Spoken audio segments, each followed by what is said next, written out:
are back with our third session of Detroit by Moonlight, the Werewolf the Apocalypse mini campaign. Uh, who's got a recap from last time? Like, who wants to break down what we did and the shenanigans? Activate. I always do recaps in all my other games. Oh my god, you activated me. Like that. That just is like okay. Last session. Woody the sleeper agent. Yeah, literally. I always do recaps. Like whenever we do games, it's always like, okay, we're gonna do a recap now. Woody, do the recap, and I'm like, oh my god. Okay, last session. Yes, we went to Hannah's house. And we go to her house, and Riffraff goes to behind the house, and Amira and John go to the front of the house, pretending that they're police officers. And they're like, "Hey, dude, I forget his name, Victor." Mm-hmm. And technically, one of them is a police officer. He's just on. Yeah, Victor, and he's like kind of acting a little sus, right? Like really sus. He's like, oh, like Hannah's here, but she doesn't want to talk to you. And they're like, well, like neighbors are concerned. They heard like yelling or whatever, so like, can we come inside? And he's like, no. And then they're like, please? And he's like, okay, you can come inside. Meanwhile, Riffraff gets distracted by a dog, and he's like, oh my god. And then he's like, wait, I can't do this. And then he goes like back, and he like is like spying on them through the door, or no, a window. And then John goes to talk to Hannah while Amira is talking to Victor, and like Amira's like, did you burnt yourself, right? He's like, yeah. And she's like, what no, like that is not a burn. Like that is so clearly not a burn. While using her feminine wiles too. Yeah. She's like, that's not a burn. What the fuck? And then John uses his feminine wiles and breaks down the door to talk to Hannah. His feminine rage, yeah. Bruh. And he like finds out or like puts together with like his deduction skills that she's probably a werewolf, and she probably attacked her husband while like under like the crazy juice and just doesn't remember it. So, and he thinks that, well, he deduces with Amira that she probably like transformed during the weird ritual that was happening that Mueller was doing, and like it might have been like unintentional or intentional, but like yeah, she went cuckoo and like came home and attacked her husband. And like, so John and Amira, well, John's like, Amira, you gotta talk to her. Amira's like, okay. So Amira's like, yeah, bitch, you're a werewolf. And she's like, what the fuck? So then he's like, you gotta come with us because you might eat your husband. That would suck. So she's like freaked out, but she's like, okay, I'll do that. At some point, Riffraff leaves the bushes and tries talking to Victor. And luckily that does not last very long, and they like all like they drop Hannah off with some people from the SEP, and they're like they find out that there's this other lady that Hannah is concerned is gonna be like a victim next in like the craziness. So we go to that house. Yeah, Bridget Van Gelder. Bridget, yeah, we go to Bridget's house. And for some reason that is beyond me, they let Riffraff take the lead. And that goes about as well as you'd expect.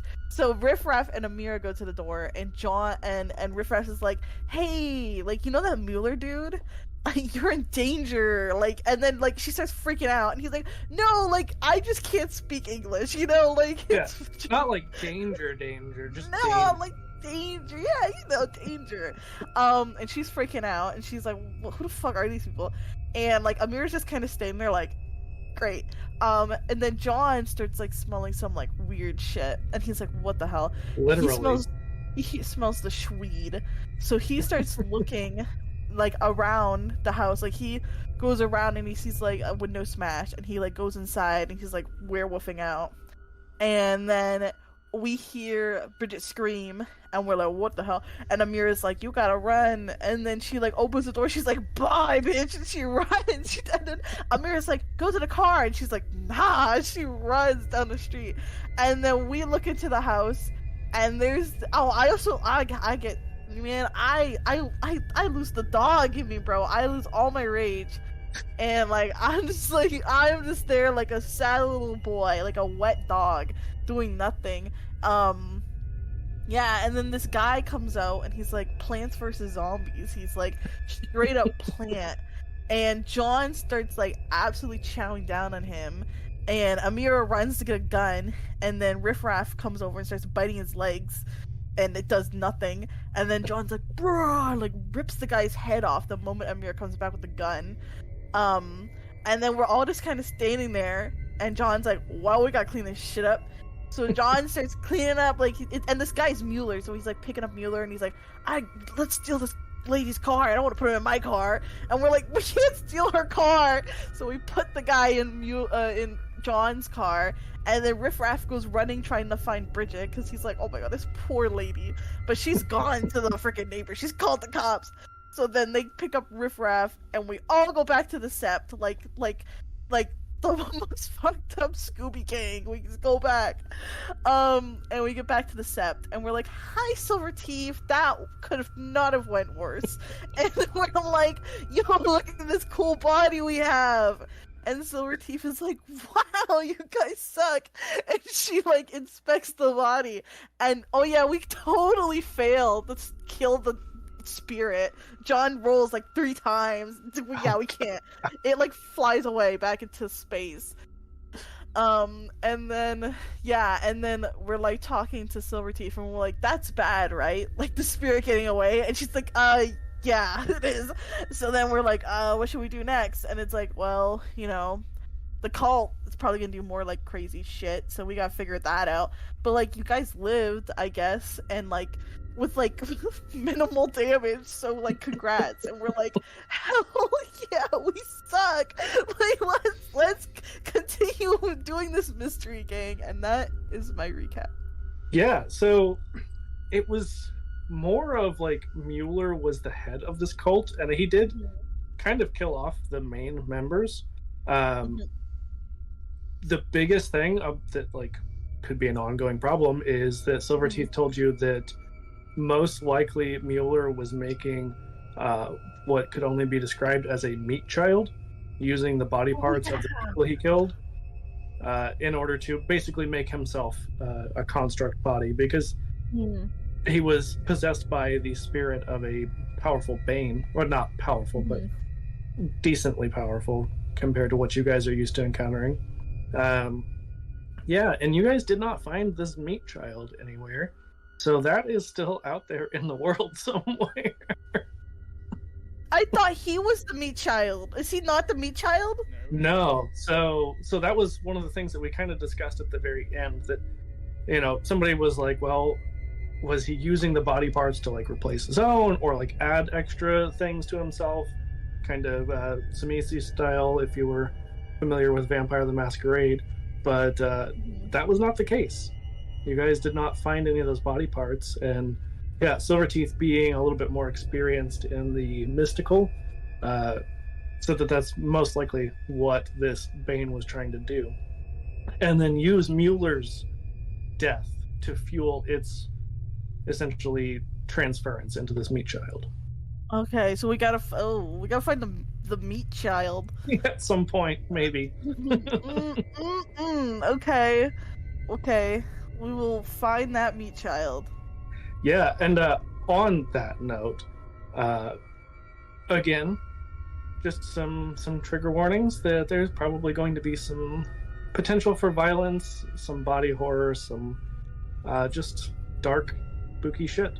So if that's not your thing, feel free to pause the stream and come back, or, you know, come catch us next time. We'll be back to our gay chaos on Tuesdays, I think the week after next. So, you know, come watch that stream if you're not into the horror stuff. Also, it's funny that you said that the Bane went back into space, because technically the like deep Umbra is space. So you're not entirely I'll go wrong. where they cannot catch me. Space. God damn it. Oh, I love him. Yes. So we, as you said, ended with you making your getaway before the cops showed up, and talking to Silverteeth about what all went down. So, what is our fearless crew up to at this point?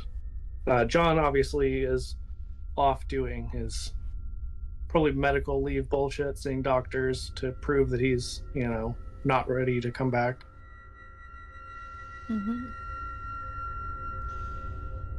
I think Riffraff, like after like Silverteeth and everyone's kind of settled, I want to do a celebration. We survived. Let me read this. Age Apocalypse, Garu must make a yada yada yada, even the yada yada festival. It's not gonna be a festival. It could be. Recognizing spirits they received properly conducted. Okay.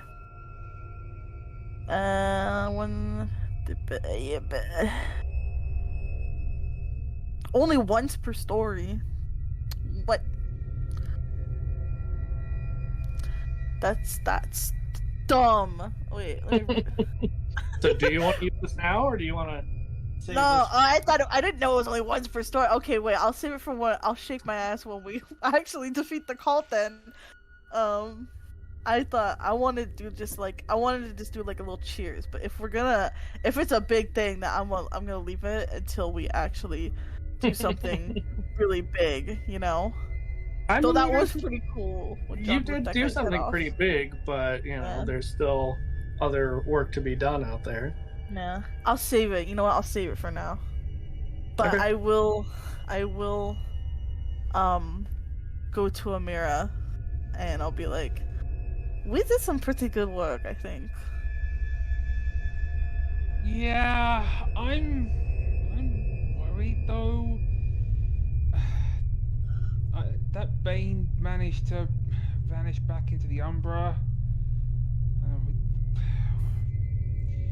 I think I need to start learning how to get us into the Umbra myself, because that way I can help John, or John can help me, and obviously you'll be helping too.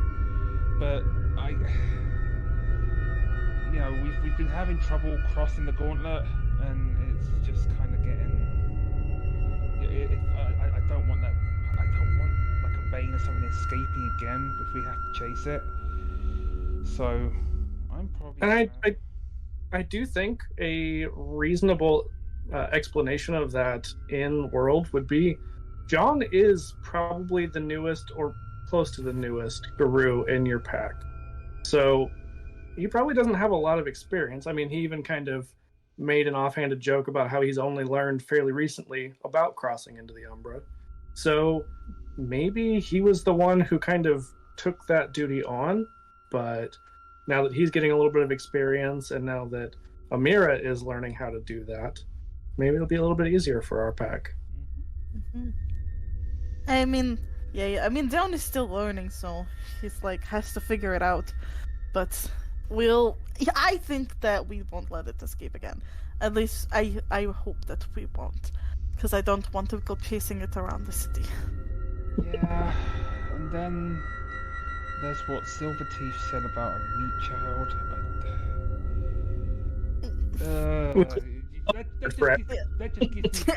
That just gives me the heebie-jeebies. It's very weird. I am not looking forward to finding that. It will not be a very nice thing to find. No. Yeah. Ugh. But how are you? Go on. How are you feeling? I mean, after everything. I'm feeling upbeat. We definitely did do some good work. I mean, I don't think I'm going to forget the smell of that freaking Mueller plant monster thingy-mabobby anytime soon, but yeah, especially the piss and shit smell that you got. Yeah. But we found a new Guru cub, essentially. And got her to safety. Speaking of, where is she? Where is Hannah? I would I don't say know. if you ask around the Sept, I assume that you're back at the Packard plant currently. Mhm. Yeah, if you ask around, one of the wardens probably knows. They've seen her around, kind of on the greater bond of your cairn. Mhm.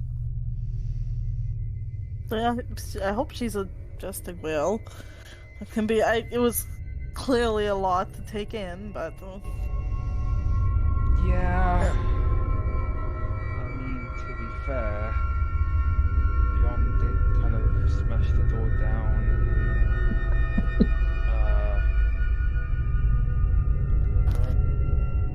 Yeah, in Glabro form. Collaborate form. I guess the plus side is that we were able to get her to here before she could like really hurt her husband. Like he got a little hurt, but it's better compared to it's something else. He's. Thankfully, I hope the delirium will take care of this and this will just be kind of an unpleasant memory for him. Yeah. But it's, being part of a sept and a pack, it's a big obligation. I sometimes when you have family members who aren't Garou, things have to change. So,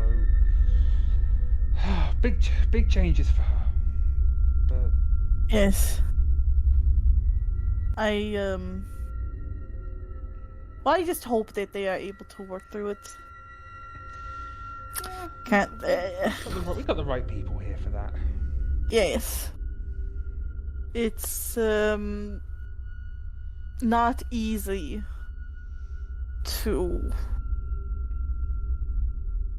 carry on in a relationship between a Garou and a human.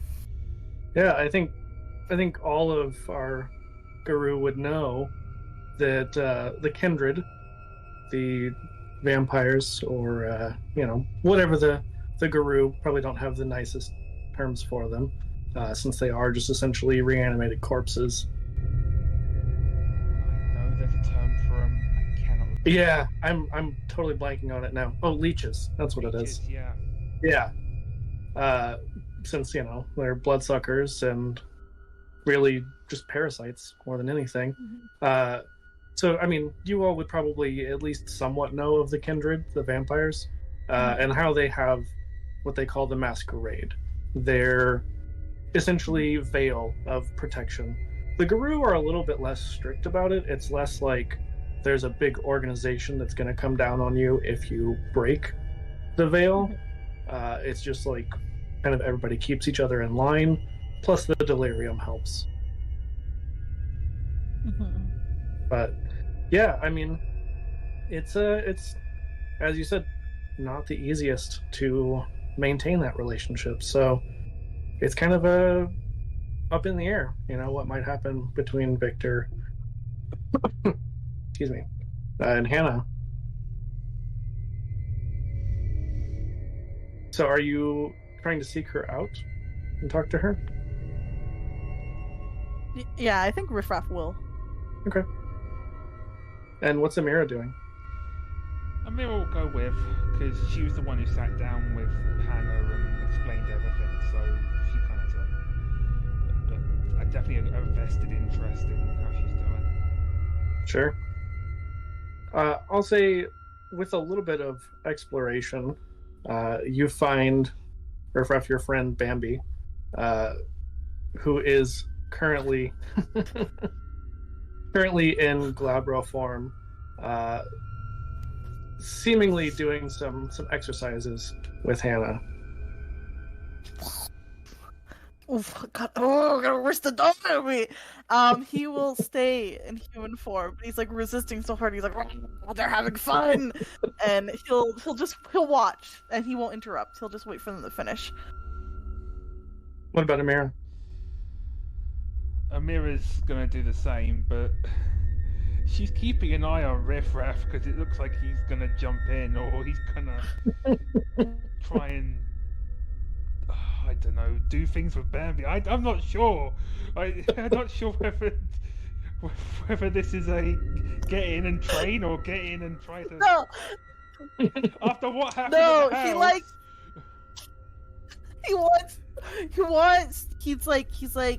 like when dogs see each other, they want to play. Like he's like, fuck, like they're hot. Like he is not used to being human, so when he like sees like someone wolfing out, he's like, fuck, it's time to go.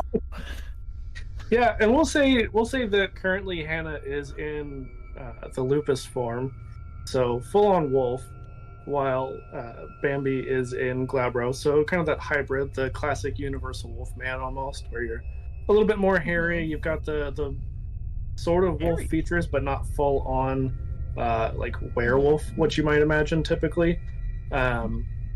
And then because she can still communicate at that point, Bambi is like, okay, now shift. And you see from this wolf form that Hannah shifts into the Krynos, the war form, the hybrid. And they're just going at it for quite a while. It's pretty intense. I think because you're a little bit more familiar with Bambi, you can tell, Riffraff, that she is essentially just playing. That Hannah is probably going pretty hard because she's inexperienced.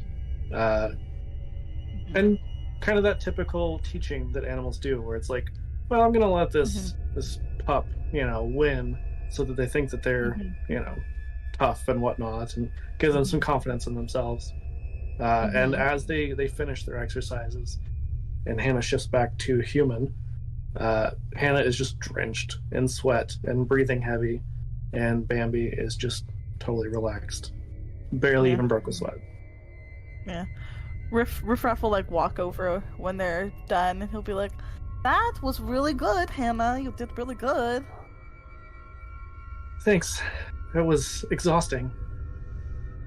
I don't know if we have like met officially, but my name is Cesare, but most people here call me Riffraff. Yeah, I don't think I ever caught your names. Yeah, it was kind of a bit of a whirlwind, but I'm Amira. My wolf name, if you want to call it that, is Forges the Lynx. So you can use that while we're here. But out on the street, I'm Amira. Yeah, and Bambi just kind of turns to Hannah and says, "That reminds me, have you chosen a name yet?" And Hannah just kind of like looks down and quietly says, "Yeah, I'm Howl Softly." So cute!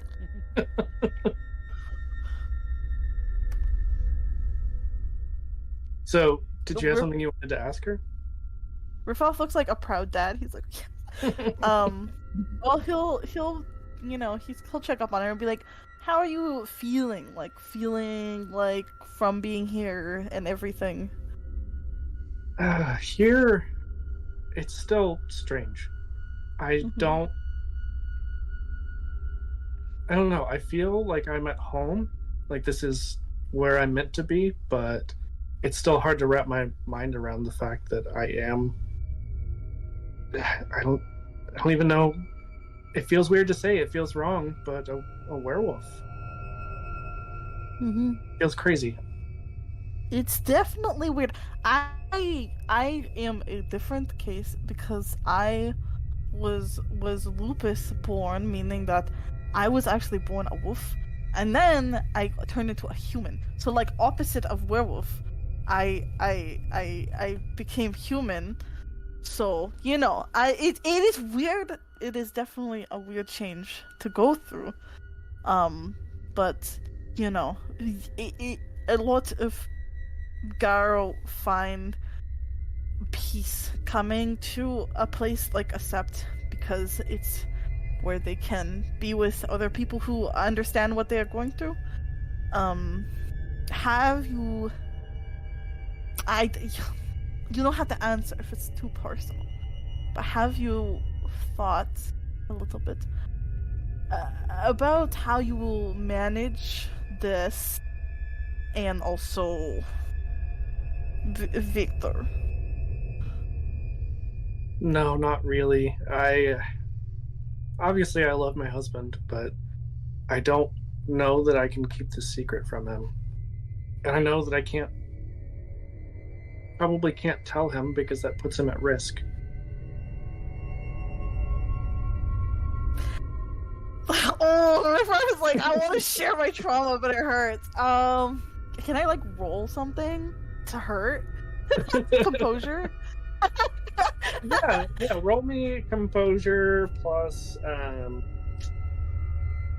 we'll say. Oh, what'd you say? Empathy, maybe. Yeah. I just said the word composure. Is composure actually a stat? Yes. It is. It's one of your attributes. Why can I not find it? Where is it? It's under social. It's below charisma and manipulation.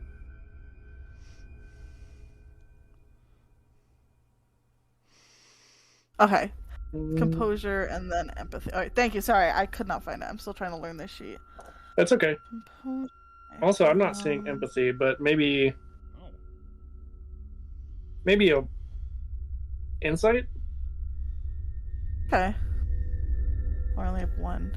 1, 2, 3. Like empathy in 20 or something. That would make sense, and I'm kind of surprised that there's not. But I got 1 success, and it was on my rage dice.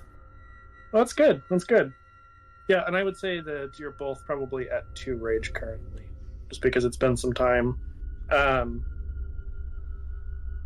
Yeah, so with 1 success, I think it would hurt, but, since you feel that urge to share, that you would feel like this is a safe place to talk about things, and that it would be beneficial for Hannah to know a little bit about other people's experiences. Okay. Riff kind of like, he takes like a bit of a deep breath, and he's just like, I was in a relationship where I had to keep the secret. It wasn't easy. It doesn't feel good because being Garou is such an integral part of who we are, but in the end I've found that it was better to not tell her, and our lives as Garou, whether or not we tell them, will always be dangerous. There will always be a risk. And sometimes the worst case scenario happens, but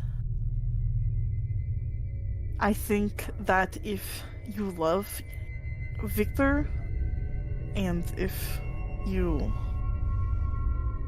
want to try, you could keep the secret. But no matter what, there will always be that risk. But I don't think that should stop you from trying. Is that what happened to you? The worst case scenario?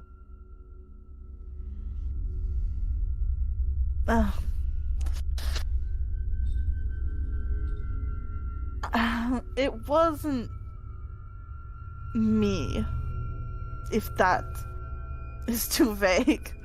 Well, I figured that it wasn't you personally because you're still here, but I haven't seen a partner or anyone like that. But no, what I meant was it wasn't.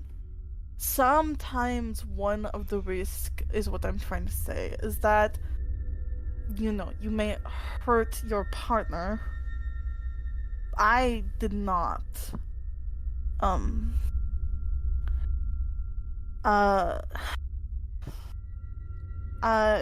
I was hunted by a man who wanted to kill Garu. And a result of that was that my fiance was killed. You mean they're werewolf hunters? Yes, it sounds ridiculous, like a fantasy story, but yes, there are people out there who want to kill not just Garu, but anything that they see as a threat to. I mean, I guess if us being werewolves isn't out of the realm of possibility, that a werewolf hunter's not that much of a leap, but it's just so much to take in. I guess what I'm trying to warn is that it's not just yourself that you have to look out for. There are people out there who do not care if they hurt people you love, as long as they hurt you. Thank you. I need to think. If you ever need talking, I'm always talking. It's not that hard to find me. Just look for the loudest one in the entire sept. Bambi's just nodding her head. Amira just looks at Riffraff, gives him the side eye. It's like, except when you get lost on public transportation. I don't embarrass me in front of the new pup, please. Can we let that go? It was one time. 3 times, 5 times. It was a less time than my hand I can count on. It is. Listen, anytime John refused to let me in his car, what do? Do I have to go on the bus? Or I walk? I can walk. And then what? I take 4 hours to get across the city? No, I have to go on the bus. And I was just like, Riffraff, maybe I can show you how to get around the city. Oh, you would? It's the least I could do for all that you've done for me. That is very kind. Thank you. That would be very nice. Well, do you have a phone? Or do I just, find you here? That's a great question. I'm pretty sure I have a phone. Yeah, Riffraff definitely has a phone, yeah. Whether it works or not. It's charged half the times. He loses it all the time. But thankfully it's one of those Nokias. Yeah, he has a Nokia. Yeah. He has a brick. Yeah. Yeah, he'll exchange numbers with Hannah. Amazing. And I believe you said that you wanted to talk to Silverteeth as well. More trauma, let's go, baby. Yeah, hell yeah. What about Amira? Is there anything you wanted to do in the sept? Yeah, she wanted to run a cover article by whoever would be kind of the best / most relevant person to do that with. She'd probably been working on how to cover up what happened at Bridget's house.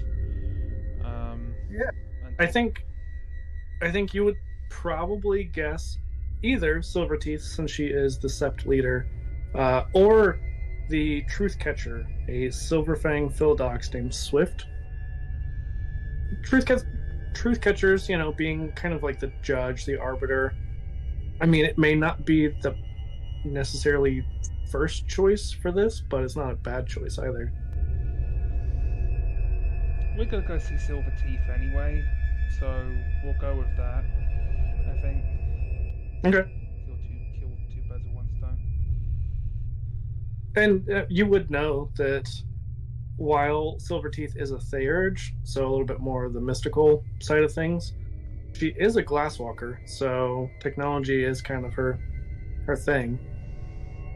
Yep, exactly. Okay, so who's going first here?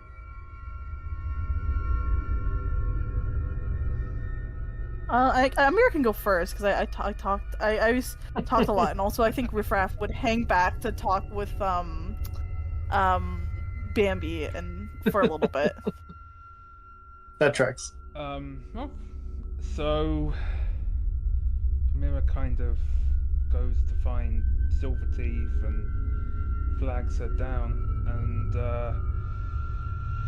says, so I've been thinking about how to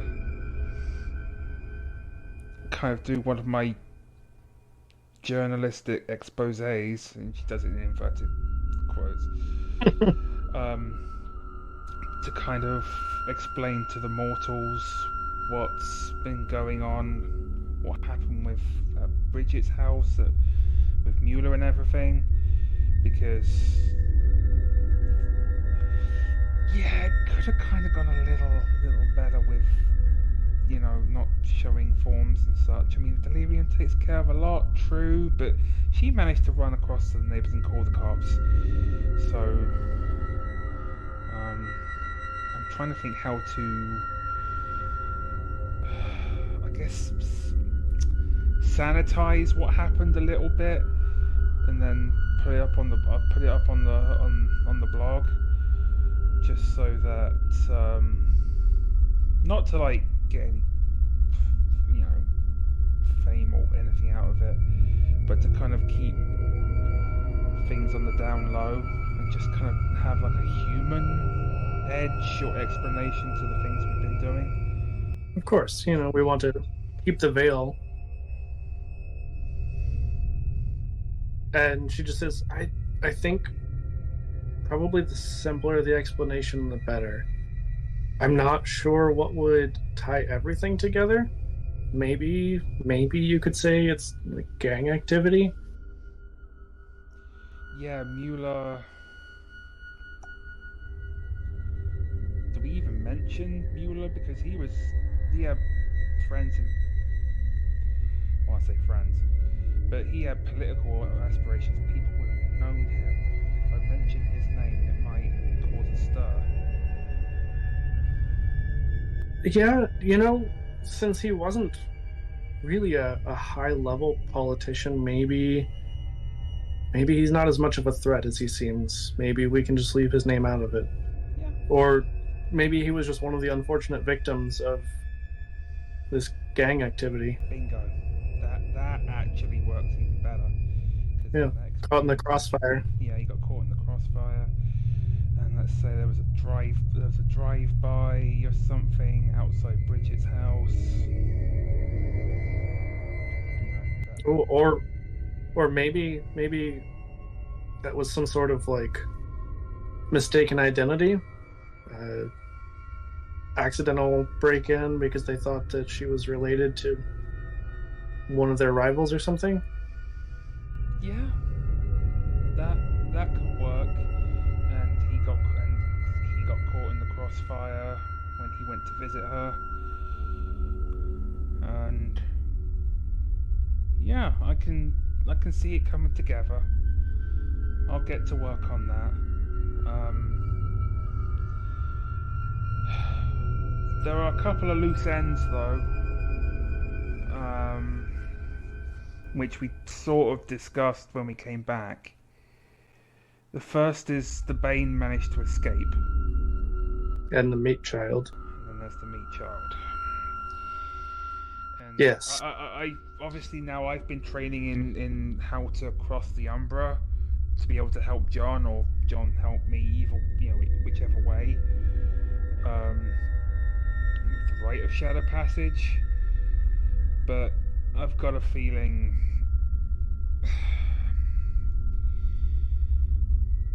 we probably haven't seen the last of this Bane.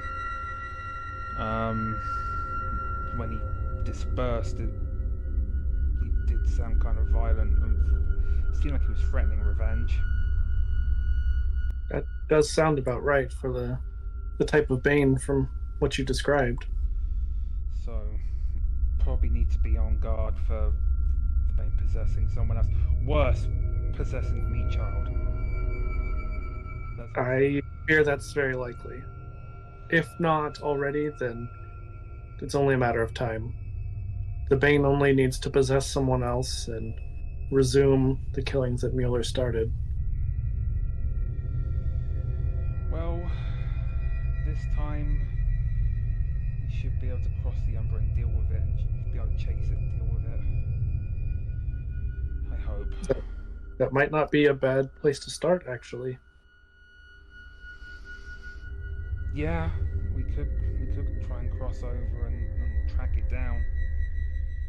Maybe ask some of the spirits? Yeah, absolutely. Try to head it off at the pass. Yeah, that makes sense.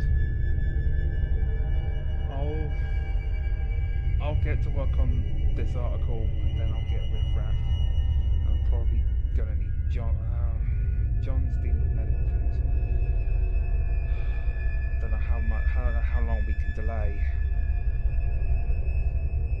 I think maybe don't jump into anything, but at least doing some digging, the two of you, wouldn't be such a bad idea. Mm-hmm.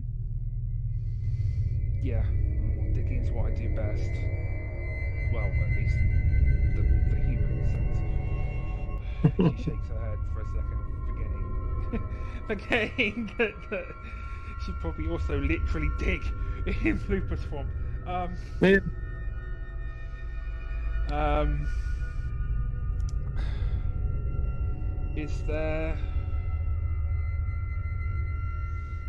Is there anything else you would have me specifically do or look into with my contacts and experience while I'm talking to you?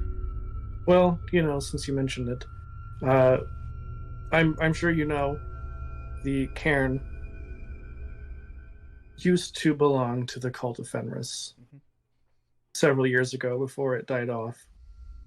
And I think it wouldn't hurt to keep an eye on things. I have heard rumors from some of our Ragabash that some of the Git have been lingering in the area.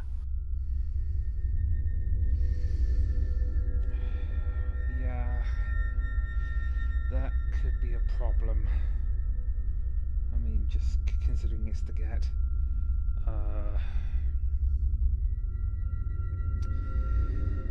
Oh, she kind of rubs her temples a little bit. Mueller really kind of did. I don't know if it. I don't know if I would call it revitalize that cairn, but what happened with the detonation, the spirit quake, they might get ideas. It is a strange combination, the destruction and bringing back to life the cairn. Unnatural for sure. Yeah. What do you intend to do? Do you think that we could revitalize it, or should we let it die off? I feel like we should. I feel like we should revitalize it, and my logic is just mainly as a territorial thing, especially with the Get. We can always use another location that's like a bit further out for like a secondary base of sorts, especially as we expand. I mean, we found Hannah after all. That's true. There's probably plenty of others going through the first change, and it felt, from the way Hannah talked to me, it sounded like she was given this poisonous drink or whatever by Mueller, and then she changed. Well, Mueller also had some links to Pentex, if I remember correctly. So out of character, from what you know, it could have been Mueller. It could just be the horticulture club in general might have been getting like funding. It was a little bit vague what your contact gave you, but it could kind of go either way. Yeah. There's an element of Pentex in there somewhere, either Mueller or the club in general, and if Pentex are making, I don't know if Mueller was necessarily acting alone by giving poison to people and instigating the first change. I don't think he knew what he was doing. I think it's more of an unfortunate or fortunate accident that kind of turned out to be kinfolk. Yeah. So I would vote in favor of kind of revitalizing it, just to expand our presence and have multiple places to operate out of as we grow. And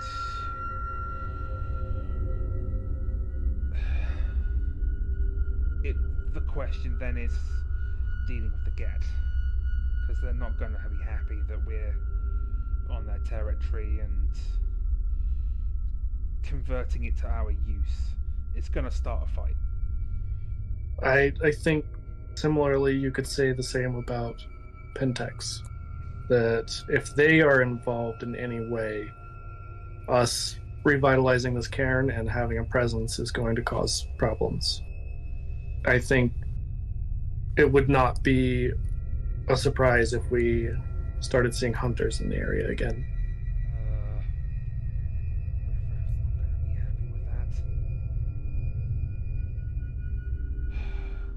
I think that's a great time for Riffraff to have wrapped up with Bambi and come in. Yeah, it's Amir's talking to Silverteeth, right? Mm-hmm. Yeah. He'll kind of like drift over and be like, he like does that thing where you kind of walk over and you're just kind of listening, but you don't really want to interrupt the conversation. Just standing like 5 feet behind Amira. Yeah. Looking down. Yeah, like I'm not eavesdropping. Yeah, I mean, Riffraff hearing about hunters and Pentex. Pentex might sort of be a little bit familiar to you, most likely from the other Guru, but the hunters especially. I think Riffraff will kind of like, he'll butt in a little bit, be like, well, I don't think we should let the Karen die. And he has totally no other alternative motives. None whatsoever, yeah. No. I guess I can have Swift get some people together, and maybe we can even revitalize the moon bridge between here and there. I mean, it might stir up trouble, but I think that it doesn't feel right letting it die out. Especially, I mean, like, you know, it'll be bad at first, but then we have another Karen, maybe another Sept. It would be good in the long run. Yeah. And I don't know if Riffraff would be likely to know, but Amira might know of the moon bridges, which are essentially paths through the Umbra from one cairn to another. So if Swift and some of the others are able to essentially bring that moon bridge back, then you guys would have a shortcut through the Umbra where you wouldn't have to travel across the real world in order to get to this other cairn.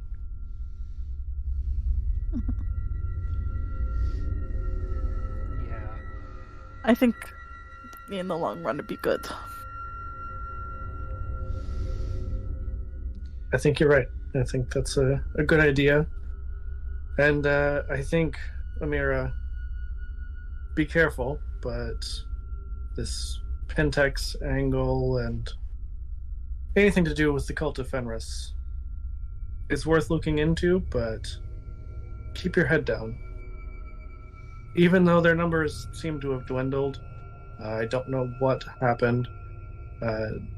They're still dangerous. You know how they are. They're just completely lost to the rage.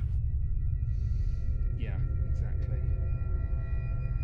It's kind of where I was worried about causing a fight. I mean, a literal fight.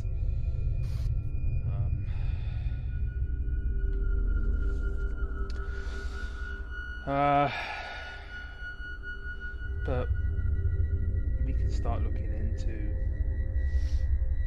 what we need to do, and I can consult. We can always hop over, and I can consult with some of the spirits if needs be. If we want to keep an eye on the cult, we can always auger them. Well, the trouble is, we don't know where they're holed up. It's just been scattered here and there. But if we can suss that out, if we can figure out where they're hiding, that wouldn't hurt. Yeah.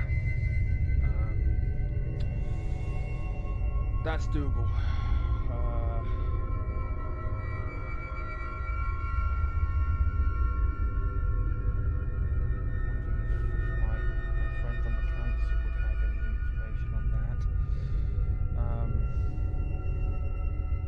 On the Pentex angle or on the get? Both is good. Yeah. But yeah, because they were the one who mentioned Pentex to me in the first place, and if the get us succumb to the raid, there might be records of like fights or altercations or what have you, isolated. It, you know, if they're spread out, there might be some mice. I mean, this is Detroit, to be fair, but there might be a pattern that fits the cult better than your regular gang. Sure, the dog attacks and all kinds of things. Yep. Big, shaggy wolf dogs. Everyone turns to look at Riff Raff.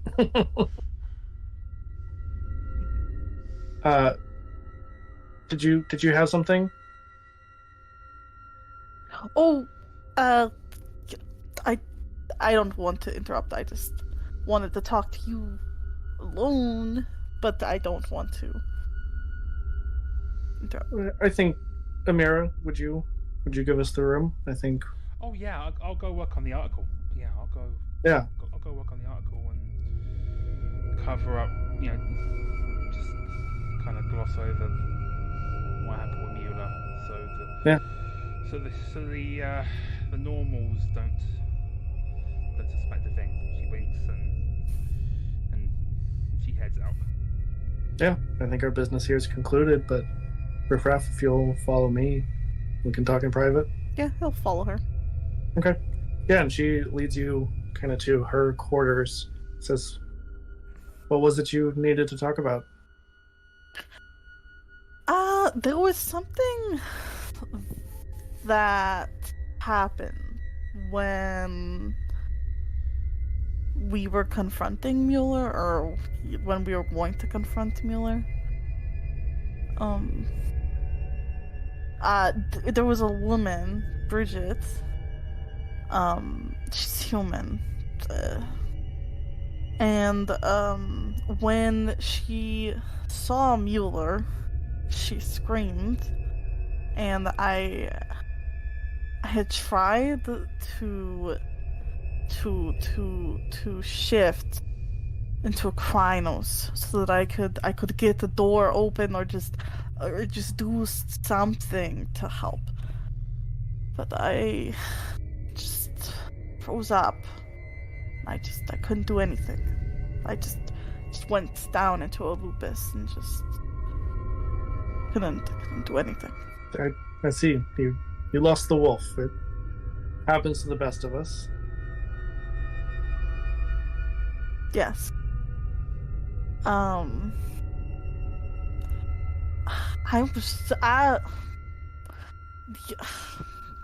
The Sept, you have been very, like, kind to me, especially since I came here a year ago, making trouble. But, I've been thinking about my qualifications for leading. I don't want to, like, doubt your choice. It's just, I'm very different from some of the other Garu. And I just wonder if I'm the best influence for even leading a pack. Well, I think when you look at some of the other Garu, for example, your friend John, as well-meaning as he is, when you resort to violence as often as Ahroun tend to do, sometimes, you run the risk of Hoglosk and just being succumbed to the rage and doing things that are unconscionable, much like the Cult of Fenris. I think that someone who's more level-headed, like yourself, is much more fit. I mean, Amira is very level-headed. Amira is, but I think she has her own priorities. I think her investigation is more her speed than being in charge, than the responsibilities of leadership. I don't know if I'm good at it. I think often you find the mark of a good leader is that self-doubt, that they don't think that they're the best choice. But usually those tend to be the ones who work the hardest to prove that they're worthy. The ones who want to go above and beyond to earn it. I guess. Yeah, I guess. I just feel like an idiot most times. I think given your upbringing, you're doing the best you can. Yeah. I guess I just needed to hear it. I think another important factor is being lupus born.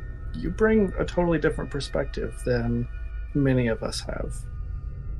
You inherently are a little bit more connected to Gaia than those of us who were born human. Those of us who were a little bit more connected with the Weaver. Mm-hmm. I also...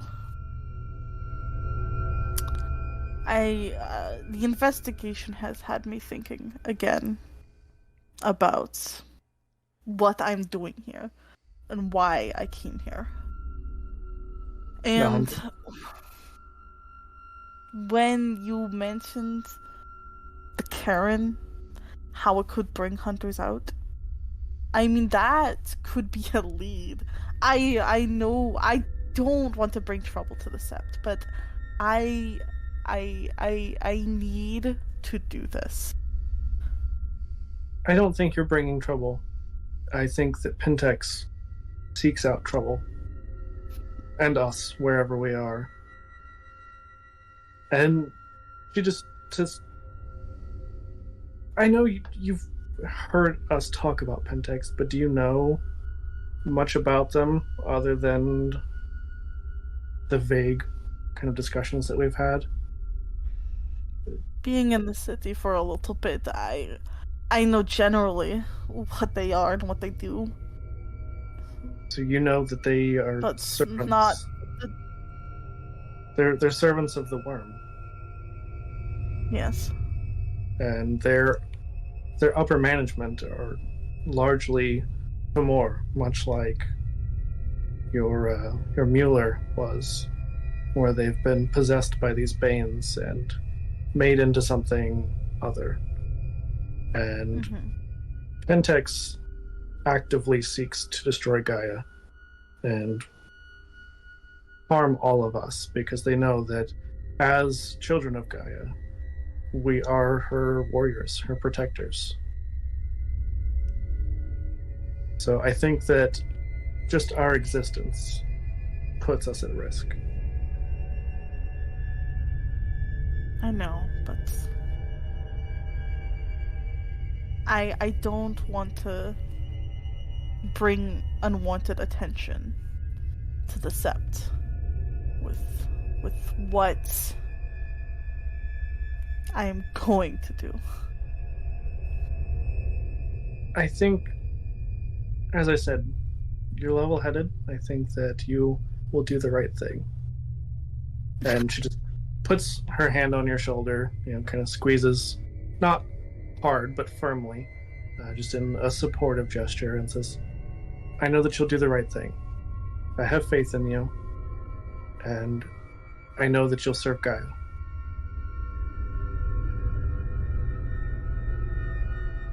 He's just kind of quiet. He's like, damn, bitch, you have way too much faith in me.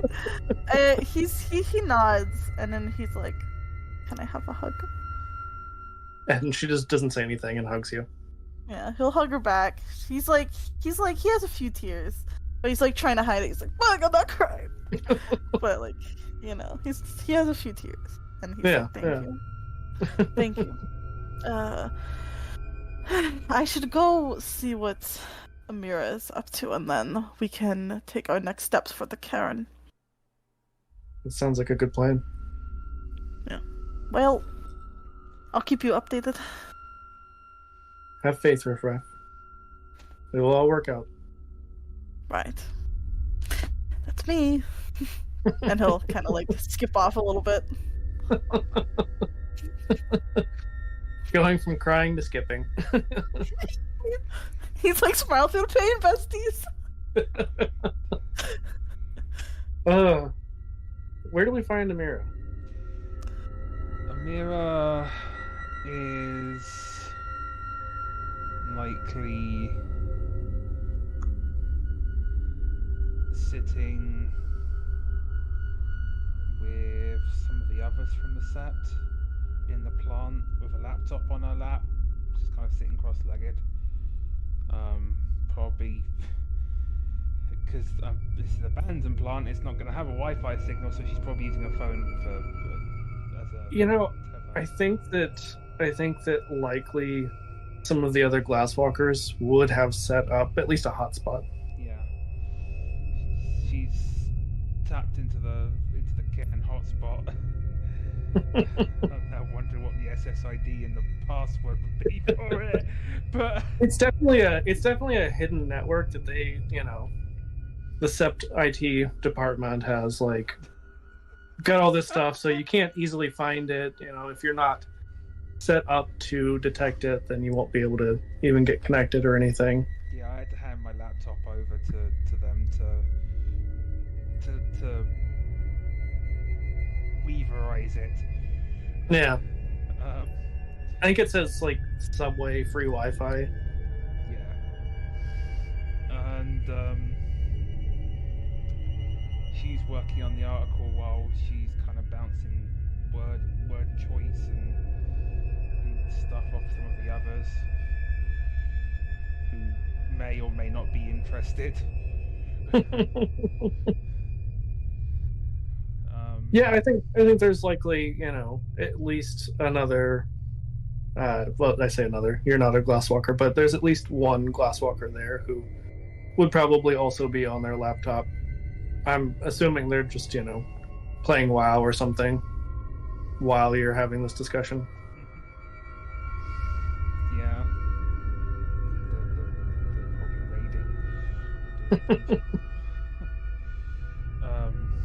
But that's where Mira would be. She'd be seeing one of the glasswalkers while working on the article to post the blog. So kind of veiling over what happened with Mueller, and she's kind of sticking to the script that she and Silverteeth agreed on. So she's going with there was a gang violence angle to it, and it was a case of mistaken identity. Doesn't mention Mueller by name. DPD are investigating. Yeah, because that is technically the truth. DPD. It's true, yeah. So she's not lying when she says that. If anyone questions that part of the article, I'd be like, oh, they were called. Yeah, I'll say that your Glasswalker friend, that they are a fellow Galliard. Their human name is Jenkins, but their guru name is Dungeon Raider. Okay. I hate that. Thank you. That is beautiful. It's their whole personality. Leroy Jenkins.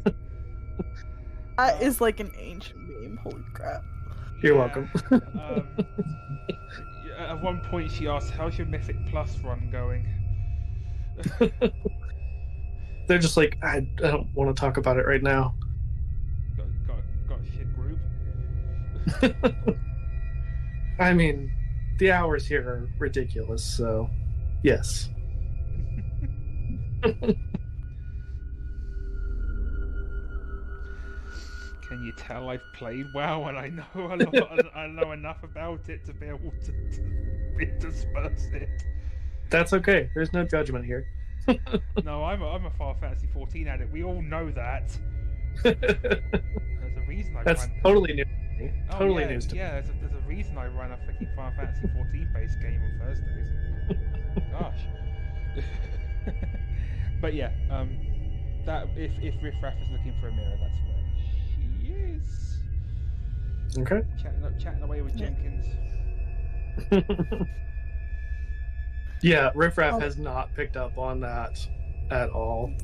Does not understand what they're doing on this computer. Probably knows what Amira's doing because Amira's told you a lot about it, but what Jenkins is doing, you're just like, I don't understand what the heck is going on. Mm-hmm. He'll probably come over and just sit down with them and basically he doesn't want to interrupt Amira's work, so he lets her work and then maybe takes a little bit of a nap as a dog while she finishes up her work, and then when they're kind of ready, he'll be do you want to go check out the Karen and see what we're working with? Yep, sounds good to me. You're rested. Yeah, sounds fine by me. You're rested up and talked out. Yeah, I'm fine. Yeah, everything's fine. Sure. Yeah, but I just I needed to talk to Silvertooth just about some stuff that case stuff. Fair enough. Alright. John's not here. And she kind of clicks her. Well, I guess your first lesson on how to use the Detroit public transport system is going to come from me. Oh. As you say that, familiar face, Swift, our truth catcher, who is this middle-aged, kind of average-build man in human form, enters and says, I was hoping I would catch the two of you. Hi. What's up, Swift? I think that Silverteeth told you we're hopefully going to restore the moon bridge to the cairn. Mm-hmm. Would the two of you like to join us? Oh hell yeah! Absolutely. We were just about to go there. If it means riffraff and I don't have to take the bus, absolutely. No, at that point, poor riffraff. I don't want to traumatize riffraff with bus maps and all the rest of it. It's a lot. Yeah, the trauma of the spirit realm instead. Yeah. I mean. Yeah. So he says, "Well, if you're ready, we can head out." Yeah, absolutely. Okay. So he's got a couple other guru with him. You assume at least a Theurge or two. And they just all begin the rite to cross over into the Umbra. I assume that you're helping out with that, the Shadow Passage? Yep. I will add. So I definitely add my one rage and my one regular and riffraff. Yeah. And I think decisions. because there's a decent sized group and several people who have that right, and you're at your cairn, I think that they're able to pretty easily cross over through the gauntlet. And I will let you tell me what you think the Packard plant looks like on the other side. Ooh.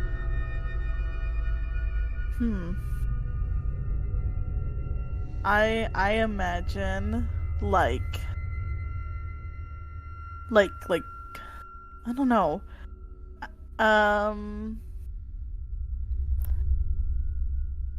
Has anyone, have you guys played like Alice Madness Returns? Not yet. Oh my god. Okay.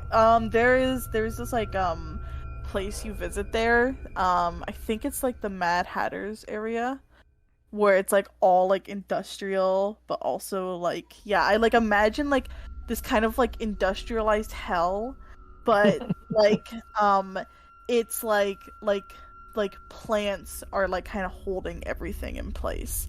Like it's kind of like, it's like being inside an engine, but it's, instead of the engine like churning in chaos, it's like all clogged up with leaves and nature. It's still like unnerving, right? But it's like this kind of thing where like everything is sort of choked up by Gaia and nature. Yeah, I like that. And I think that you also see some spider webs from time to time that both of you would recognize as Weaver influence, because this was at one point an active industrial kind of thing. So some of the like pattern spiders and that sort of thing are still lingering in the area. Anything you wanted to add, Sophia?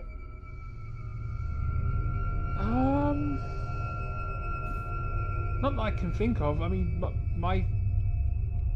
the way Woody described it was pretty good. My first thought was like reclaim, like when you go to some places that have been like desolate or decrepit for a long time, and nature has started reclaiming them. That's kind of the vision it invoked for me, is like just everything's getting kind of overgrown and being taken back. Yeah. I like kind of that combination of, you can see parts of the plant itself in the Umbra. Excuse me, because it has been there for quite some time. So it's established itself in the spirit world. But, Woody, as you said, and Sophia, you added to as well, that, things have sort of worked their way into the machinery. While there's the plant, there's also obviously sort of like representations of an engine. This is the Motor City, so obviously that's going to be a big thing for the Weaver side. And so, you see, while there's brick and mortar, there's also these metal bits that are, as you said, clogged up, and some of it the spirit plants have clearly just grown through and taken over. So yeah, it seems like Gaia is starting to revitalize in this area at least. But as you continue out, you see that does not last for very long as you make your way through the Umbra. It does take some work. It seems like Swift has a pretty good idea of how to get there, but because the Umbra is ever changing, the near Umbra typically is more like a reflection of the real world, but it is very easy to get lost in the Umbra when you're trying to travel. That's why the moon bridges are a helpful thing. They kind of keep you in line and get you from one place to another. You do have to really be careful. I would say probably Riffraff and maybe another Ragabash would be doing some scouting, staying within easy sight of the group because you don't want to get separated in the Umbra and get lost there. But I think with this whole group, your scouting party is able to eventually make their way. But the further you get from the cairn, it is just nothing but mechanical, and you see that there are a lot of pattern spiders, these large, you see that there's like gears moving on them, and they are spinning webs. So obviously a lot of weaver spirits in the area as you make your way through the reflection of these neighborhoods. But you do find your way back to the recently revived cairn, and you see kind of the same sight that you had seen before whenever you were here, Amira, that the blast has decimated a significant area, but the spirits seem to be sort of tentatively creeping closer to it. But now that the blast isn't quite as recent, it's been, several days at this point, it seems like there's less of a crowd around it. They're not as actively looking. And you do see a couple of wolf-like forms dart off just before you get to the cairn. Can I chase? You can certainly try. I am dog. I want to chase. If that's what you want to do, but keep in mind you are still in the Umbra, and if you get separated from your group, who knows what would happen. I bolt off, and Amira's like, fuck. Yes. Amira's like, oh shit. You see the thought run through Riffraff's head. Like, he's like, oh. And Amira's like, not in the Umbra. You think, okay, this is worse. This is worse than public transport. You get lost here, there's a real problem. John and I won't be able to pick you up. Okay, I won't. Leave but her. I want to. I know. But also keep in mind they might be from the Get. And if you catch them, they might want a big fight, and I don't know if we want to be fighting them right now. At least on our own. Yeah, maybe with John, but that's another time. Okay, no, I will not chase them. I won't. Yeah, before you cross back over into the real world, Swift just mentions it does stink of the cult of Fenris here. It's a little stinky. And it's not just Riffraff this time. It's not just me. Riffraff is like. You're like, no, I stink, but like, not that kind bad. of stink. Man, not that kind of stink. No, you have a certain kind of musk, but that's not what we're smelling. Yeah, you just have the natural pheromones. Yeah. Perfect. So as you all cross over into the cairn, what are you doing?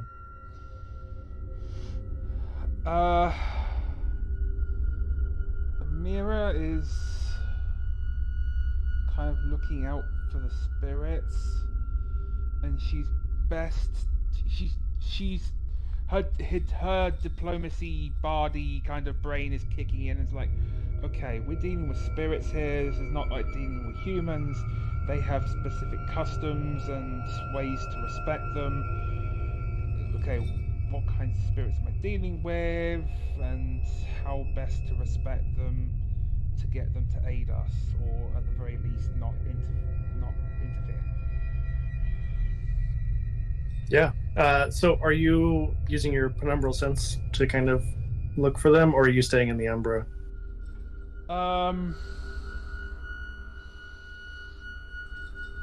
Are we getting out of the Umbra? Like, has the Swift indicated that we're gonna cross back over? Yeah, Swift seems to be preparing to cross back over, but you could probably talk to him if you needed to. I can cross back over. Maybe before we cross back over, actually, I'd do that. Okay. Because getting out of the Umbra is easier. Right. That's getting in's the hard part. Getting out is Yeah. easy. Rick knows all about that. Yeah. Yeah. So I would stay in there a little bit longer just to kind of commune with the spirits there. Yeah. Be diplomatic. Okay. I will say, again, most of the spirits seem to be either Weaver or Worm, but you do see that there is a wild spirit that seems to be a little bit more brave, kind of making its way closer to the edges of the blast. And it appears to be reminiscent of a raccoon with too many eyes and multiple tails. I'm going to approach that lovely raccoon and actually just kind of take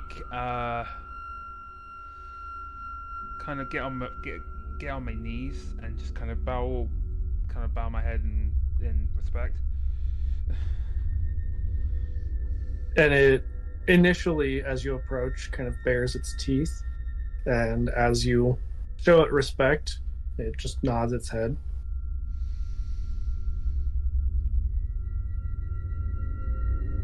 I'm trying to think how to word this. And who might you be? A spirit of the wild. I believe you can call me Jester. Jester? And it just nods its head to you. I am a mirror of the... what was our set name again? Great question. I totally wrote that down somewhere. Yeah, I was going to say. I believe it's just like the Packard plant sept is what we've kind of been going with. Yeah. But I'm open to ideas. I can stick with that for now. We can probably consult with Jeremy. Yeah. But I'm a mirror of the Packard plant sept. Myself and my brothers and sisters are here to revitalize this area so that you and yours can bring Gaia's light to the area once again. We have managed to deal with the individual who caused the devastation in the first place, for the most part.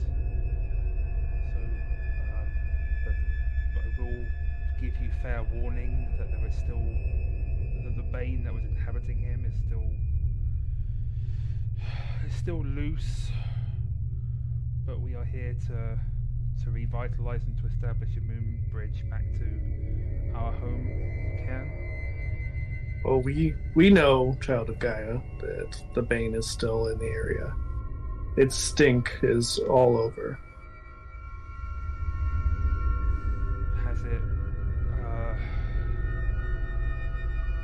Has it harmed any of your kin in the last few days? Depends on how you define harm. corrupted or damaged? Well, it doesn't take much to. You can't even really, I would say, corrupt the worm spirits, but it has brought some of them to its cause, yes. Some of them have possessed others of the human variety. She kind of clicks the roof of her mouth at that.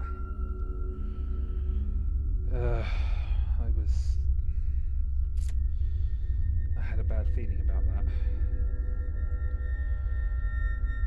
Either way, it's good of you to have told me that. I'll be able to relay that to our truth catcher there.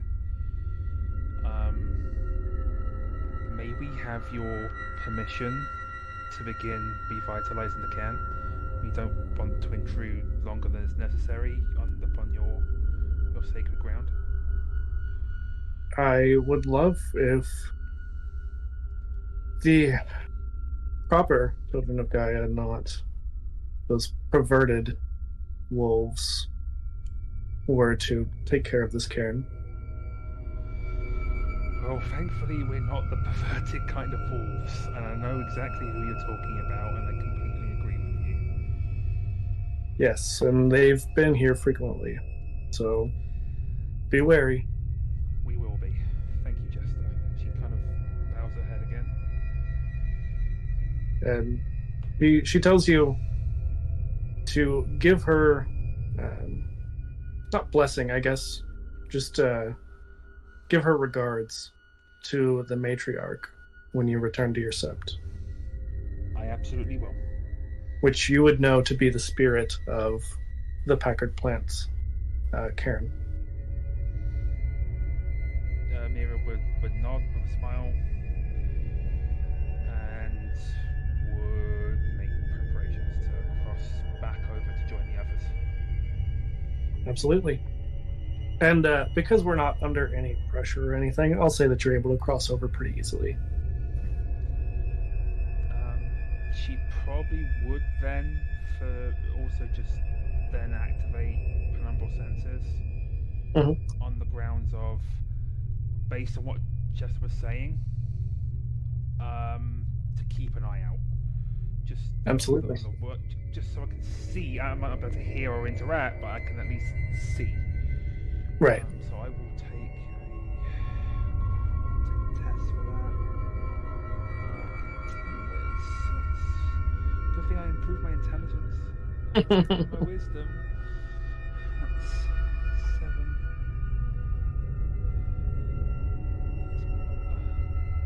Wait, I have a cube over there. I have a cube of D6 right there in the corner of my desk that I could use. Oh wait, no. 2, 3,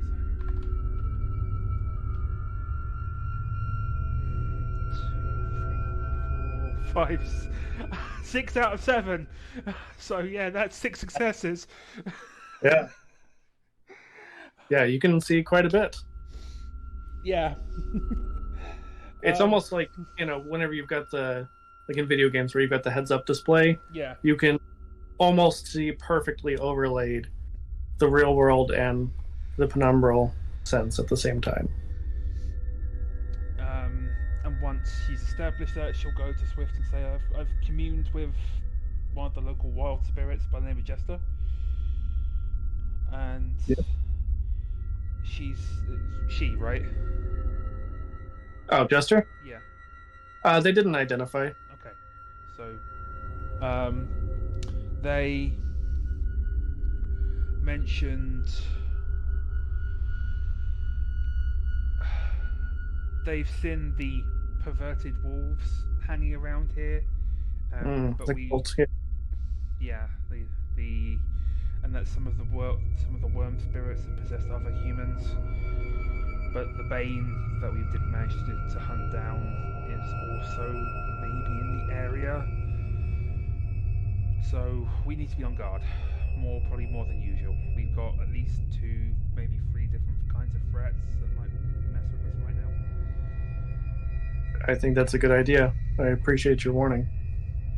I have my penumbral sensors up, so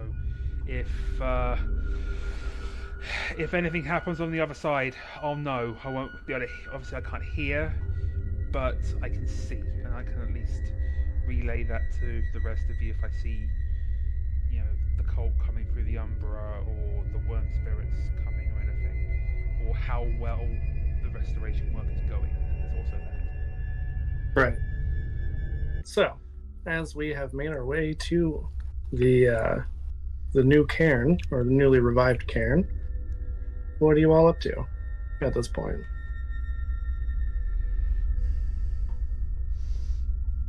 Well, I guess a question I have is, what are some steps that we can take, to help the cairn? Sure. I think you would know that there is a rite that could be used to do some spiritual cleansing, essentially. Because, I know that, Amira, when you were here before, you sensed that there was like a corruptedness to the cairn that wasn't just from the get. The cult of Fenris would have left their stink on it, but it's corrupted in a very different sort of way. Yeah, I think Riff Raff will kind of look to. Is Silverteeth with us? No, she stayed or with is it the set. Swift? Yeah, Swift and some of the other guru. Yeah, he'll look to Swift and the other guru and be like, would it be possible for us to do any sort of rite to begin a cleanse of this cairn? I think our priority should be the moon bridge, but that's not a bad idea. Just so, I don't know, we're not connecting anything, bad between them. It's not quite like that. It's more that we can cross through it rather than we would be risking bad spirits or anything coming through. Well, I guess, Amira, what do you think? You think we should do a cleanse or just go right to Moonbridge? I would say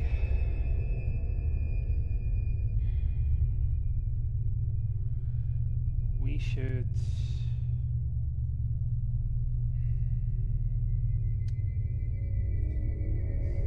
I'm going to disagree with you on this one. And here's why. It's literally having the moon bridge up means if something happens, we can get back quickly. Or get people here quickly. Plus, that means we can have more people who know the rite of abjuration. Because I think that's what you're talking about. Is when we're talking about cleansing, is the rite of abjuration. I know there's also the rite of cairn building. She kind of thinks. But you know that the cairn's already active, so that one would be that more like amplifying its power. Yeah, but the rite, make it more powerful because this place was pretty defiled. So let's work on getting this.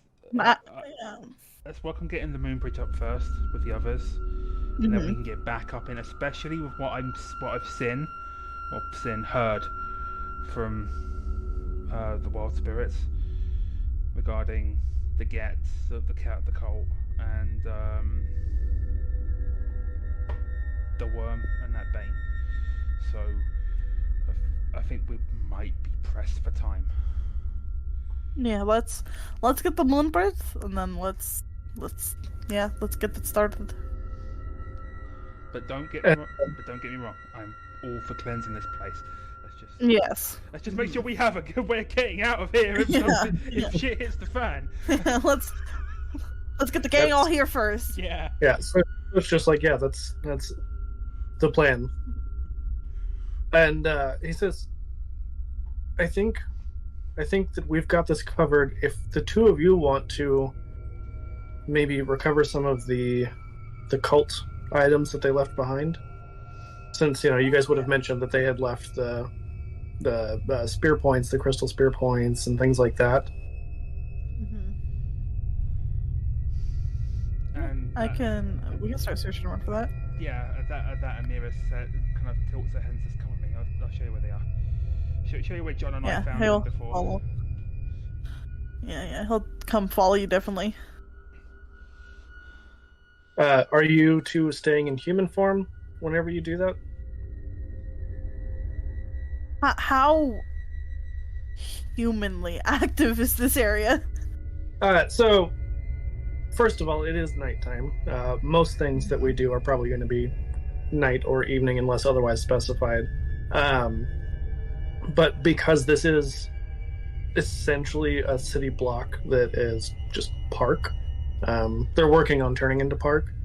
You have a lot of leeway to transform and be not human. Well, if I can see the moon, I'm gonna turn into a lupus anyways because of my freaking thing. So I'll just be a lupus. Yeah, I think it's probably a new moon because I was determining what auspice Hannah was, and she was crescent. So yeah, it is probably new moon by now. You don't see much of anything, but I mean, it's not hard for you to turn to lupus. Yeah, so as the two of you begin sort of digging around with Amira pointing out and Riffraff doing the actual digging part, you're able to recover, the other spear points. You guys had taken a couple. There's some other sort of like fetishes and things. And as you're sort of digging around, Amira, Riffraff digs up something odd, something you haven't really seen very often. It appears to be some sort of dagger. And it definitely seems like a ritualistic type dagger. Riffraff kind of whines when he sees it. Amira's gonna pick it up. Definitely by the handle. She's not touching the blade. Sure. Because the metal. I would say roll me probably intelligence and occult. Okay. She's definitely satiating her curiosity, I'll tell you that much. Where's the bloody window I've been using for this? There. That is 3 successes. This seems to be a clave. You notice it has like a deer horn handle, and then the metal is silver, inlaid with Guru glyphs.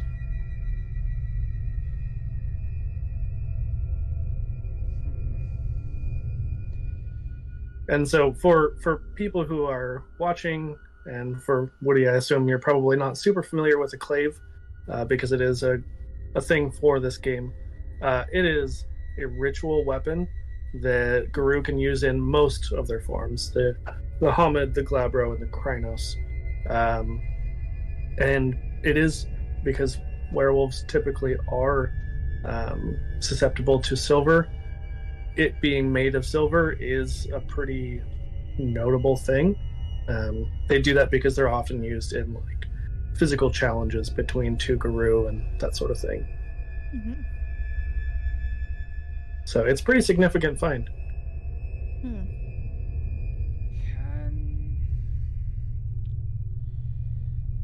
I tell with the glyphs on there what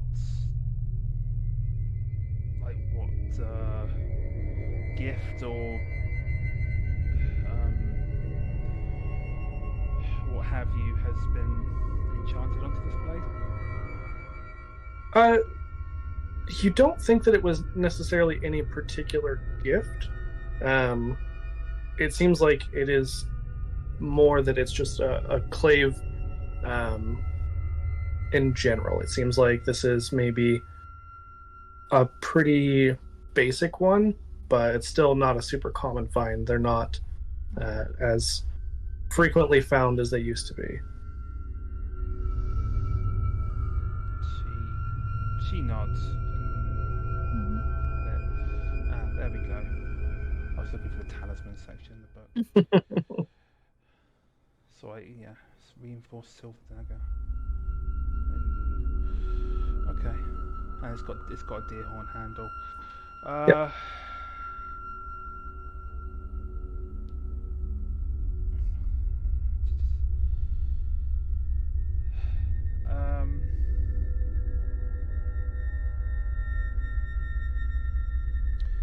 She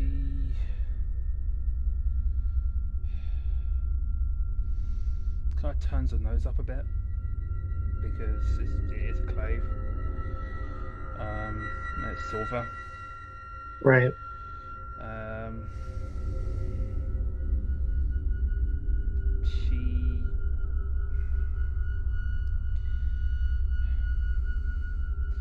She looks to Riffraff as like, assuming this thing isn't cursed or hasn't been corrupted by the worm or the cult, this actually might make a nice present for John. Yeah, Riffraff's like, he wags his tail. He's like, yeah.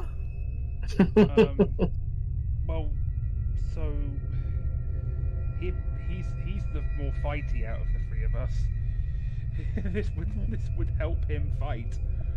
Yeah. Admittedly, he wouldn't be able to use it in Krynos, which is what his go-to is. No, he could. Oh, he could? You can use it. Yeah, you can use it in Human, Glabro, and Krynos. Okay.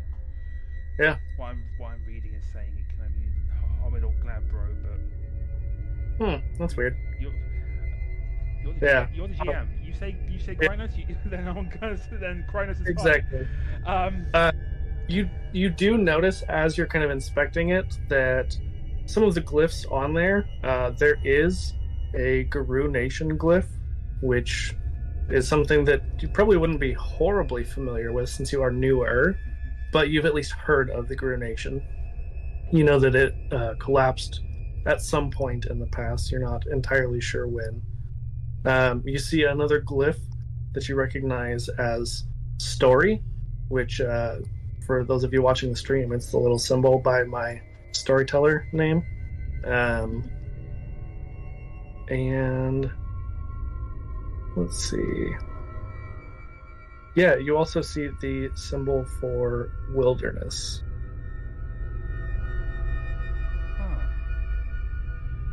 Guru Nation, Story, wilderness. So it seems like this is fairly old. This isn't a recent thing. Yeah, it makes sense because this is a cairn. I wonder how long this cairn has actually been here before the cult and everything. She kind of murmurs to herself, having read the glyphs. She's like, we should definitely at least let Swift know, just as a precaution. But I'm still of the opinion that we should probably give this to John, to let John have fighty if needed. Yeah. Swift Riffraff was like wagging his tail. He's like, yeah, I agree. Swift is like, excellent find.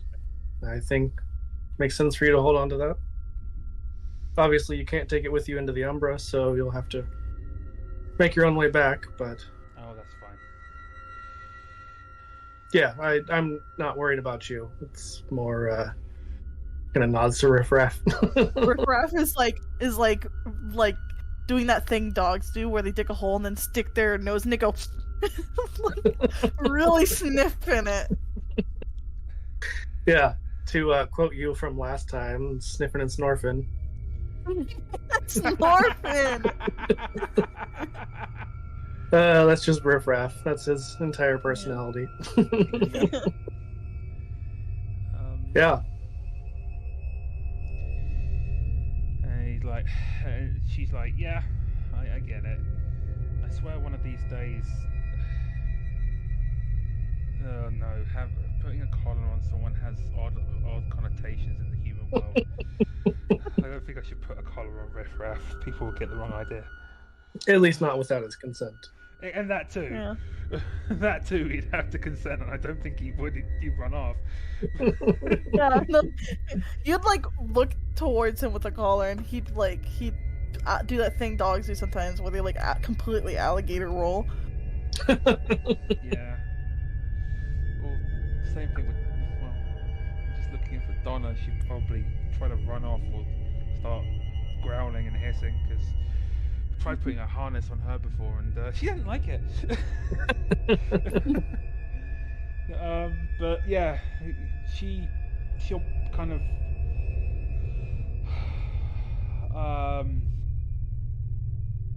she'll put the clave somewhere safe, somewhere for safekeeping, like a backpack or something. She doesn't obviously want to be putting anything diggy or pointy in her pockets because that's how we get stabbed legs and that's silver. Yeah. It's silver. I don't want to be stabbing silver in my leg.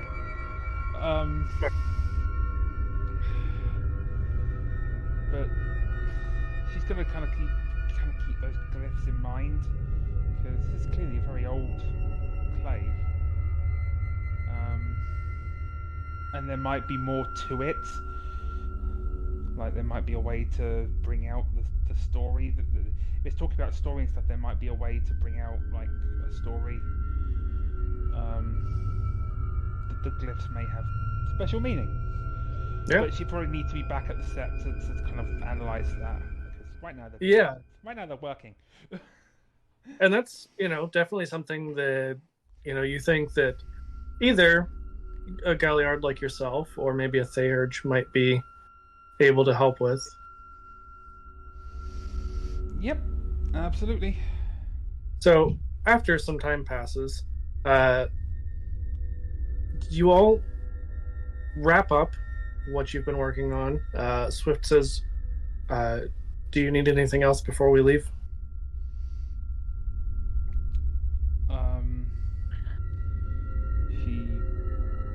Amira shakes her head, but looks to Riffraff. Can Riffraff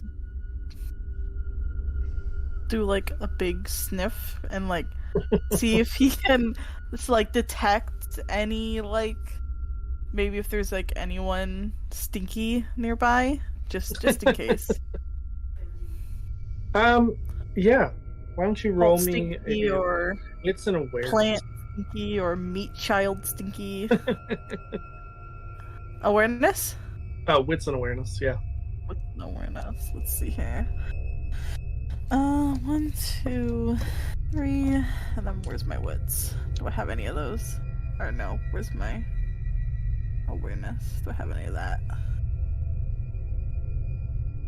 Oh, I do. Oh my gosh. Okay, let's go. That was surprising. I was like, I don't have any of that. Yeah, you're pretty decent at awareness. Yeah. And wits.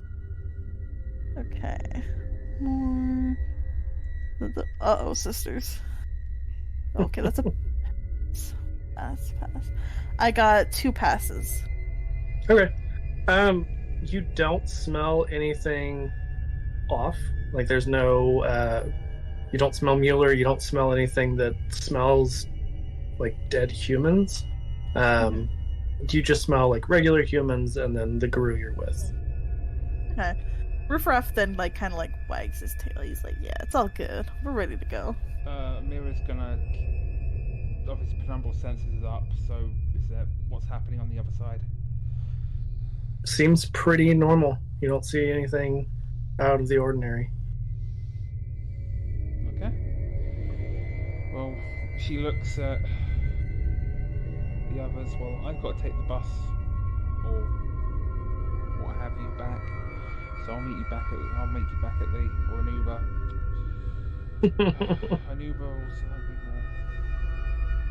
She's thinking that might be a better idea. Yeah, I'm gonna sort out an Uber and meet you back at the plant. Sounds good. And since so far we've only crossed over as a group, we haven't had anyone else do it in the vicinity. I'm gonna give you a little bit of a description. So, as the rest of the party begins their ritual to their right to cross over, you see that this sort of black mist starts to swirl, and they all take a step forward, and it's like they walk through a door. You can't see them, but you see the shadow of them take another step, and then they disappear. Did Riffraff go with them? I assume Riffraff was staying with Amira, but that's up to you. Yeah, he'll stay with Amira. Okay. I didn't figure the pack would go separate ways, even though public transportation's terrifying. That was as Amira's kind of calling the Uber on her phone. She's like, "You're gonna need to be human form for this, Riffraff." Yeah, it costs extra for dogs. Yeah, usually I don't like dogs in cars. Or wolves in cars. I beg your pardon. I mean, you can, whenever you shift to Lupus Farm, you can make yourself look more dog-like than wolf-like, but... Yeah. He'll do like a big shake, and then like after he's done shaking, he'll turn back human, but he's like covered in mud. That's poor Uber. He's covered in mud. Amazing. I mean, you do know that there are like water faucets, like spigots and hoses and things like that, because they are obviously working on the landscaping in this area. So I assume that Riffraff would probably get some kind of warning that like you should clean up a little bit before we go anywhere. Yeah. And the Uber lets you know that it'll be about 45 minutes. They're a little bit slow right now. And Riffraff, as you are kind of getting cleaned up with your wits and awareness roll, you're still, especially because of your new gift, you're a little bit more aware, even in human form, than you previously were. Seems like you're kind of starting to gain a little bit of your wolf-like sense as a human. You smell before you can hear that there is a small group of humans approaching, and then you hear them sort of chattering as they go to unlock the gate. Is this an area that no one is supposed to be trespassing in? Well, so there's not supposed to be anyone because it is nighttime, but you do hear them unlocking the gate, not like breaking in. Where's Amira compared to me? Oh, sitting next to you or something. He'll look at Amira and go, someone's coming. Bollocks. She kind of... Did we go hide? If it's who I think it is, they might be able to sniff us out, but it's worth a try. Yeah. And Riffraff, as they unlock the gate and make their way in, you smell the distinct smell of a very fine cigar. Not that you would necessarily know the quality of it, but if you had smelled that kind of like more expensive, refined sort of cigar, then you would be able to identify that. I'll probably change into Lupus because I'm a little bit sneakier as a Lupus, and I'll like dart behind some bushes. Yeah, I'm gonna go hide with Riffraff as best as I can. Yeah. Are you staying human or are you shifting? I'm gonna go into Lupus as well, because... Okay. Yeah. Yeah, I will have you both roll me dexterity and stealth. Oh, this is probably not good. So sneaky! Watch me fail this. Right. Like, that's not bad. miserably. I took 2 points in stealth. That's not bad. I'm rolling 9 with this dice. I'm rolling 4, which could be worse, considering physical is my worst set of stats. Right. 20. Okay. That's 2 successes. There you go. I'm sure you can guess which is Riffraff's worst. Yeah. You know how I said that I roll really bad? I got 1 success on 9 dice. Oh my god. I'm trying to remember if there's any kind of reroll mechanic. There is. You can expend willpower to reroll up to 3 regular dice, not rage dice, just regular dice. What's willpower? So, you've got your attributes. Right below that, you've got your health, and then there's willpower. It wouldn't kill you if you max it out. It also wouldn't kill you if you took, like, aggravated in your health. There's levels to it. But yeah, you've got, looks like, I have 5 willpower. Yeah. I happen to have pulled yours up because we were talking about something. So, yeah, you could definitely expend some willpower before you have anything to really worry about. Okay, how much willpower would I have to expend? It's just 1, and then you can reroll 3 regular dice, but you can never reroll rage dice. Okay, I'll reroll my regular dice then. I'll roll 3 of them. Thanks. Great, this is wonderful, and I love how I roll. That would make it 2 successes. Okay. Yeah, so both of you are able to kind of take shelter in the bushes, and especially Riffraff, because your senses are a little bit enhanced. You overhear them talking about bulldozing this entire block and putting in a factory instead. Their investment wasn't panning out, and they're going to pivot to a different plan.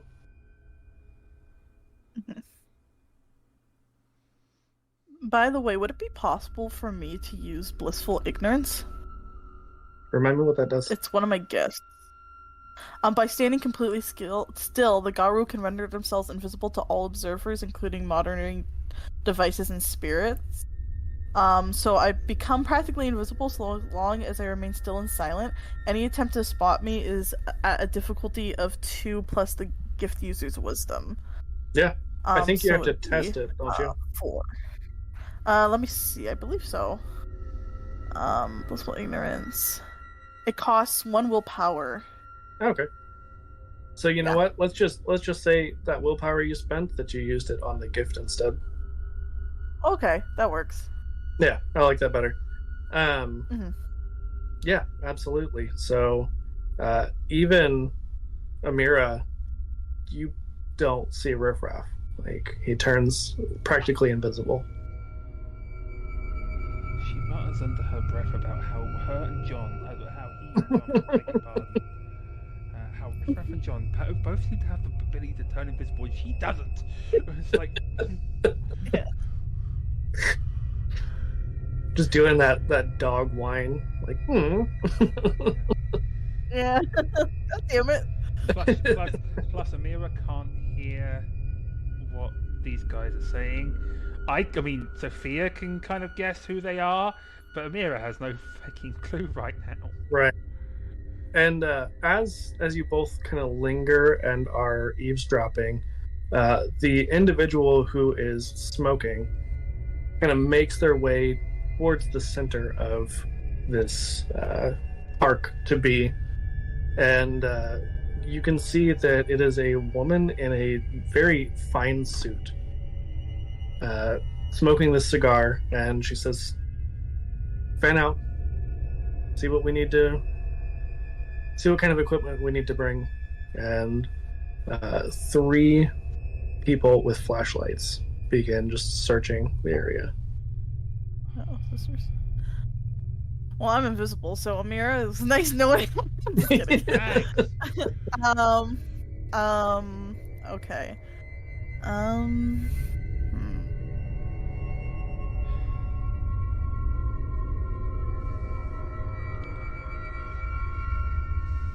How close are these people with flashlights? They seem to be kind of just wandering about. They don't seem currently like they're likely to find Amira. Okay. How far are we from the gate? Is the gate like open? The gate is unlocked, at least. You don't know for sure if it's open. I'll say that there is one of these searchers between you and the gate. Riffraff will like kind of glance at Amira as if like, you know, dog to speak is like, we should probably try to get to the gate and get out of here. And Amira is oblivious because Riffraff is invisible. Oh, I will. I look at her and I'm like trying to communicate to her. I'm like, wait a second, she can't see shit. I mean, you can, in Lupus form, communicate sort of with just like dog sounds. So you could just give like a little like snorf. Yeah, Amira hears like a little whine, a little snorf. And Amira would translate that and be like, oh, okay, we need to bail. Yeah. Riffraff will start I'm pretty sure when I start moving, it breaks the thing. Yeah, absolutely. Yeah, I'm not completely still, but he's gonna start creeping and sneaking towards the gate. Yeah. I'll have you both roll me another dexterity and stealth. Oh boy, I sure hope I roll well with my 9 dice. I got another 2 successes. Nice. Come on, man. Why is a D12 in here?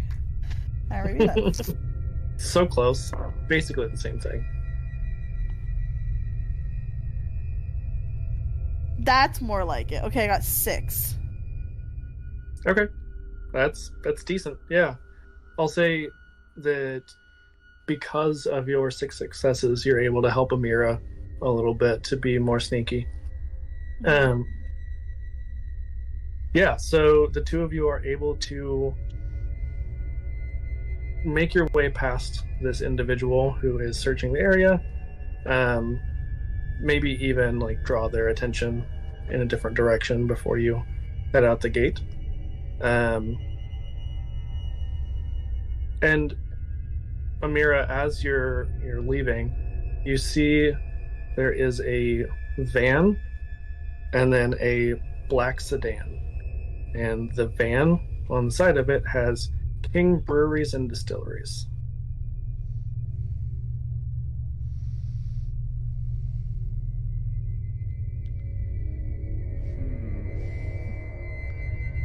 Shame we couldn't hotwire one of these and steal it. They're probably locked, right? I mean, if only one of you... I have... What is it called? Yeah. You're a Ragabash. I mean, that is your whole bag. I know, that's my whole thing. I mean, when Amir says that, I mean, Riffraff is like, And he's looking between the sedan and the van. He's like, what do you want? What's gonna be our whip? As the kids say. I kinda want to steal the van. I'm like, yeah, it's probably got a whole bunch of equipment in it we can take it into the camp. But I also wonder if they got a tracker on this damn thing, because humans have started putting GPS trackers on their things. Those damn humans. It might lead them to the can. And would it be possible for like Riffraff to like kind of like circle around the van and try to like sniff snorf, see if there's anything weird about it? I mean, you do, and even though you're not super technologically savvy, I think Riffraff would have at least enough knowledge to know that there's nothing on it that you could detect. That any kind of tracker is probably one of those like fancy computer things that Riffraff does not understand at all. Okay. Is there anything weird? Like, can I smell anything weird, like alcohol, blood, plant matter? I mean, you smell alcohol, but it is like a van that says King Breweries and Distilleries. Yeah. What about the sedan? The sedan reeks of cigar, and very. You can assume Amira definitely would have a better idea. Very fine perfume. Mm-hmm. If I turn humid, can I like kind of peek into the sedan and see if I can see anything like cool in there? What's in there? When you do, the windows are all blacked out. You cannot see in. So, Riffraff will look at Amira in his human form and go, well, here's my thinking. We could take the van and get the equipment But there might be like documents or something in this one. Or I could hotwire both. You drive one, I drive the other. I can't drive though. Do we have enough time? And are we going to be able to hotwire both of them without being caught? Well, you definitely know. Riff Raff has tried to drive. There's a reason why John will not let him in the driver's seat ever again. I'm the one who has a single point of drive. I can drive basically. I'm like, let's take the sedan. I don't think we need the equipment. We got all sorts of that back at the set. We cannot believe this. Huh? I cannot believe we're stealing this bitch's car. I mean, I think you would also know that the van could possibly have documents as well. Maybe it's more likely because this sedan seems to belong to the more like upper management type that it would have that, but yeah, it's kind of awesome. That's the kind of logic we're going with. Yeah. Does the van have blackout windows? It does, yes. Damn it.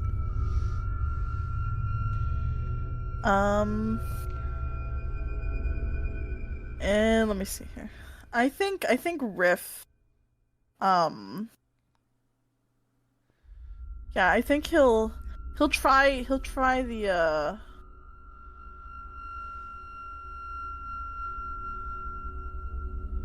I don't know. I'm wondering because I'm like I feel like we're thinking way too much into this, but I'm also kind of like, do we want to steal like this evil lady's car? Do we want to steal like this cool brewery car that is probably owned by just some like poor underwage worker? That's kind of my point. Let's steal it from the management as well. Yeah. Amira, while Riff Raff is having this moral debate with themselves, roll me intelligence and. See, is there a history? Maybe academics? Academics. I have a specialization in history for academics. Okay, yeah. Yeah, go for it.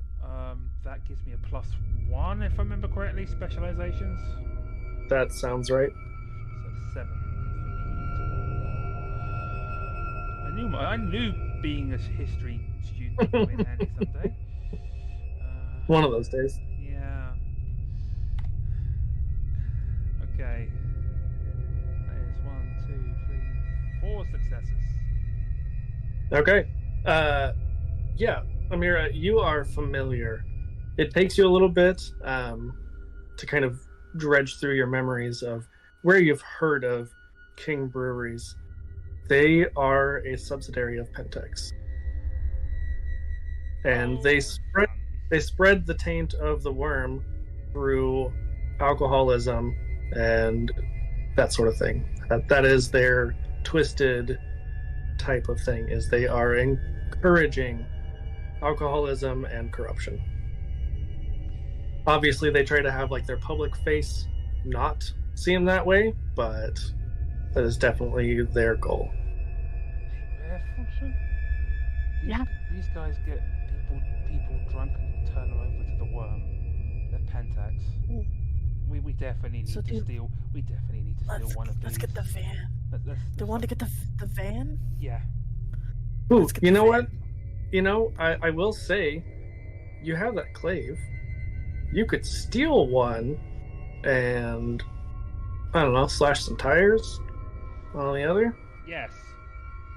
That's the kind of chaos that I like. So Riff Raff is gonna go to Amira. He's gonna be like, well, you pop the tires of the sedan and I'll steal the van. Or I'll open the van and you'll drive. Yeah, you'll open it. Okay, let's do this. And then walk away. Let's do this. What would I roll to like try to get into the van? Yep. I'm gonna have you roll dexterity, and I'm gonna say probably. Yeah. Let me finish looking. That's what I was looking for. Either probably gonna be subterfuge or larceny, but let me pull up because I don't remember what larceny is kind of targeted at.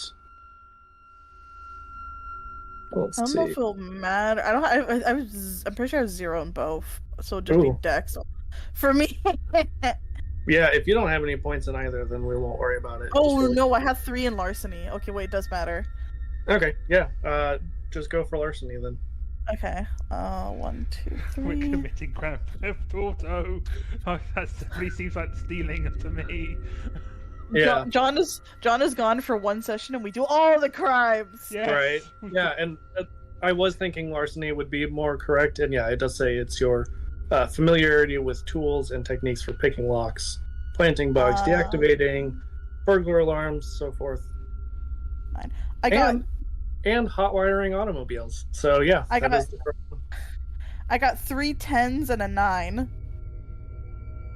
3 10s. Okay, so that is a critical success, and then 2 regular successes. So that's 6 total.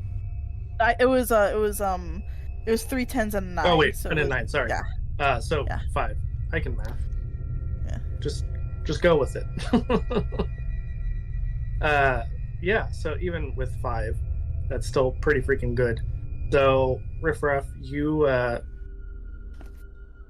while you don't have your tools with you, you're able to still find a way to get into this car and get it started. As Amira goes and slashes the tires on the van. Are you doing all 4, or are you just... Not the van, the sedan. Oh, you guys are slashing the sedan tires? Yes. Yeah. Oh, okay. Yeah, we You said guys- let's you guys switched get it up. that van. Okay. We said, fuck this baby. Yeah, absolutely. She's definitely going to do the two tires that are away from this group Right. first, before worrying about the other 2. Because at least then 2 are down, and that Right. fucks them up no matter what. But all 4 is going to be costly, because tires Yeah. are fucking expensive, man. And we'll say that more or less the hot wiring and the slashing of those tires happens roughly at the same time. As the van starts and as you pop the first tire, the car alarm goes off on the sedan, and you hear shouting. You have enough time to slash the other on that side, but anything more than that and you risk being caught. Yeah, I think 2 is good. I'd rather not get caught by Pentex. So that once 2 are done, I'm gonna go join Riffraff. Yeah. Yeah. Riff like jumps into like the passenger seat so Amira can get in the driver's seat. And Amira will get in, slam the door shut, get the damn van in gear, and put the pedal to the metal. Is it a manual or an automatic? It's an automatic. Good. Yeah, so as you take off in this loosely affiliated Pentex van, where are you headed? Good question. I mean, Riffraff does have, what was it called? It was your obscure safe house, so you have a place off site from the cairn. Yeah. Well, I know a place. It's just his apartment. Yeah. I imagine it's like fuck, I had something in mind. Why can I not remember it? It's the thing I had in mind was like an old abandoned like church. Ooh, okay. Yeah. Which is funny because that was whenever we were talking about the setting. Yeah. I was thinking of it being that one. I forget what it was called. Yeah, I can double check here. do as well. Let me see if I can pull that up though while we're talking. So you follow Riff's not good directions at all. Very directionally challenged, but eventually you do make your way to this Agnes Church. Thank you. Yeah, to this old abandoned church, and I believe that was a Catholic church, correct? Yeah, I can double check. I mean, don't test me on my religion knowledge. I'm a really bad Catholic. Yeah, this is your unofficial Catholicism test right now. Oh, yeah, it is a Catholic church. Perfect. I assumed with that name, but you never know. So, as the two of you pull up, there probably is somewhere that you could park that would be out of sight. I assume you're searching the van. Hell yeah. So you find a lot of clearly like shovels and things like that. They were potentially going to be doing some digging and poking around on the property, and you assume that they could have already done some of that previously. And you do find some files on not Pentex, but there is a protest. The King distribution, their workers have unionized. That's the word I was thinking of. And so they are on strike, and there have been other people from like activist groups who have been protesting outside of some of their factories and distribution centers, including here in Detroit. One thing that's interesting as well is the church is like 10 minutes away from the Packard plant, actually. It's like in real life, I looked it up. I kind of looked like in the same area, so that's perfect. Yeah. Yeah, so that's what you find is some like personnel files on leaders of the union and of the like prominent protesters. And it's pretty clear that they have plans for some of those individuals to have accidents, and for the ones who don't have accidents to have a lot of pressure put on them. Sounds like they're going to do some union busting, and by busting I mean killing. I mean, those two usually go there. Well, yes, but when at least in the modern era, union busting is more kind of applying pressure and things. This is, unfortunately, now we're into mob boss territory with killing. Yeah. Going back to that, turn of the century union busting. Yeah, literally busting them over the head. Yeah. And Amir was like, this would make an excellent story for an expose. I mean, they're all yours. Let's take them back to the others first. Give them, warn them that this is happening. Also, the fact that basically a Pentex subsidiary is sniffing out our new cairn location and it's going to bulldoze it. And then I'll worry about my expose. Let's do our due diligence first.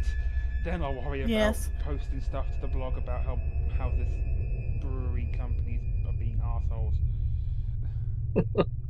Well, is there anything I can roll to like double check and make sure we search this good? I would say with enough time that I won't make you roll. You guys are able to find all there is to find. Amira, you do get a text saying, "Hey, this is your Uber driver. There's cops all over. Where are you?"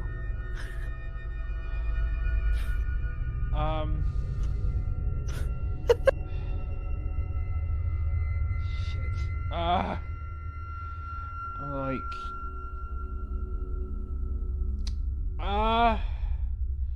While you're thinking about how to respond, you get a phone call from that same number. It's the Uber. He's like, what the fuck? I'm gonna answer. Oh, wait a second. Why they might have done something to the driver. I'm not gonna pick up. I'm gonna decline the call. Yeah, when you decline the call, a few seconds later, you get a notification that you have a voicemail. I'm gonna listen to that. Yeah, when you do, all you hear is a woman's voice saying, "I don't know who you are, you little shit, but you'll pay." Oh no, they want the Uber driver! No! Give him 5 stars! Give him 5 Give him 5 stars! stars and a tip. Yeah, a few minutes later, you just get another text saying, I'm sorry, I've given you 1 star. I don't know who that lady was, but that was terrible. He gives us as passengers 1 star. Yeah. That's funny. He never got that far, even. Oh, no. Well, at least they did not kill him, but now we pissed off that lady. Well, we're gonna do that anyway because we're fucking with. Yeah. We're fucking with Pentex's friends. We were bound to piss them off sometime. I mean, since we popped their tires, I guess she could take the Uber. She I could. don't think she's the type to take an Uber. No, she'd probably take an Uber X or something like their executive, their executive like hiring service. Yeah. They have that like she'd order a Mercedes Benz or something to come to her. Limousine. Yeah. I mean, I think an executive would have other drivers that they could call outside of Uber. People on the payroll. Yeah. If we are done with this van, I was probably just gonna dump it in the river. That would. You do know that would be really bad. Oh, yeah, Gaia might not like that. Okay, never mind. You're going to offend the spirits, and I will stop Uh-huh. you. Yeah. The spirits drown my ass. Leave, Okay, well, I leave won't. or not, I will stop you from doing that. No. I won't put it in the river. I will. Where do humans put cars they don't want anymore? Especially cars that are illegal. Well, You could probably leave it anywhere in your neighborhood and it would get taken care of. Yeah. You don't live in the nicest neighborhood. Detroit. Yeah, just leave it for someone to steal. Yeah. Okay, Just leave it unlocked. Let's drive it like 40 minutes away from here and then leave it. And then go back to the can. Yeah, you take it Yeah. to downtown Detroit, drop it off, and then Here's that boys. Well, it looks like you are going to get that lesson in public transportation, after all. As you say that, the people mover just goes by above you.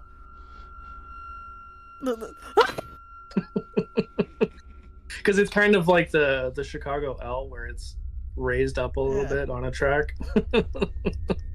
I am walking. This is awful. I'm walking. Yeah, you do know to take the bus from here. I'm gonna kind of shepherd riffraff onto the bus.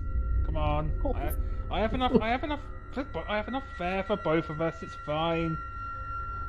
Goodness. It's like trying to round up like a kid. He's like, Yeah. Yeah, pretty much. He'll get on the bus, and then when he's on the bus, he's like the human equivalent of like a wet dog with its tail between its legs. Like he does not. You say look that, and you literally were a wet dog, though. You were just washing up at the at the site. And there's people like staring at him because he smells faintly of wet dog and stink, and he's like muddy, and he has like leaves in his hair. It could be worse. You could smell of cigarettes. Yeah. True. We are the people on public transit that people avoid. Yes. I'm like dirty, muddy. I smell. You stink of cigarettes. Like people are giving us girth. Like they are staying away from us. That helps. That's a good thing. If you can't identify the weirdo on public transit, it's you. Yeah, it's me. So, as the two of you make your way back to the sept, there is obviously a bit of a commotion going on, and you hear from some of the guardians as you approach the barn that a mood has been called.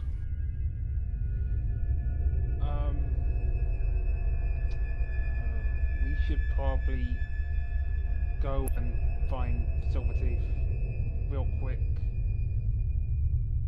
Wait, explain the significance of this to me. So a moot, if you're familiar with Lord of the Rings, it's like the Ent moot, where they call a gathering. Same kind of thing here, that it is just a gathering of Guru to within the sept to discuss important matters. Okay. So as you go inside, you see that Silverteeth is in the main hall that you guys have converted with a bunch of other Guru. It does not seem like you can get to her before the moot. Shit. Oh, well, they'll have to talk to her afterwards, and I'll also have to talk to the matriarch spirit afterwards as well. I won't have time for that now. I guess it's... we better sit up and listen. Yeah. He will do just that. He'll hang out with Amira and listen. Yeah. As you say that, the two of you can make your way a little bit further into the crowd of Guru. And you see that there are two individuals. Amira, you've been around this sept for a little bit longer. Riffraff is still sort of new to it. You recognize one of them as a former member of the sept who left to join the cult of Fenris. I'm narrowing my eyes ever so slightly. Okay, that's a bit odd. And the other one obviously has some glyphs tattooed on them that identify them as the cult as well. And that's where we're gonna end the session, because we're gonna need John. Yeah, we're gonna need John. He's gonna go start killing people. You do see that John is among the crowd. He kind of stands out a little bit. Oh boy, we're gonna go and join up with John because this ain't good. Yeah, it's always a good time. Yeah. Whenever werewolf fascists show up. Mm-hmm. All right. Well, thank you both for coming and playing. It was unfortunate that Jeremy couldn't be here, but it was a fantastic session, and thank you for everyone who came and watched.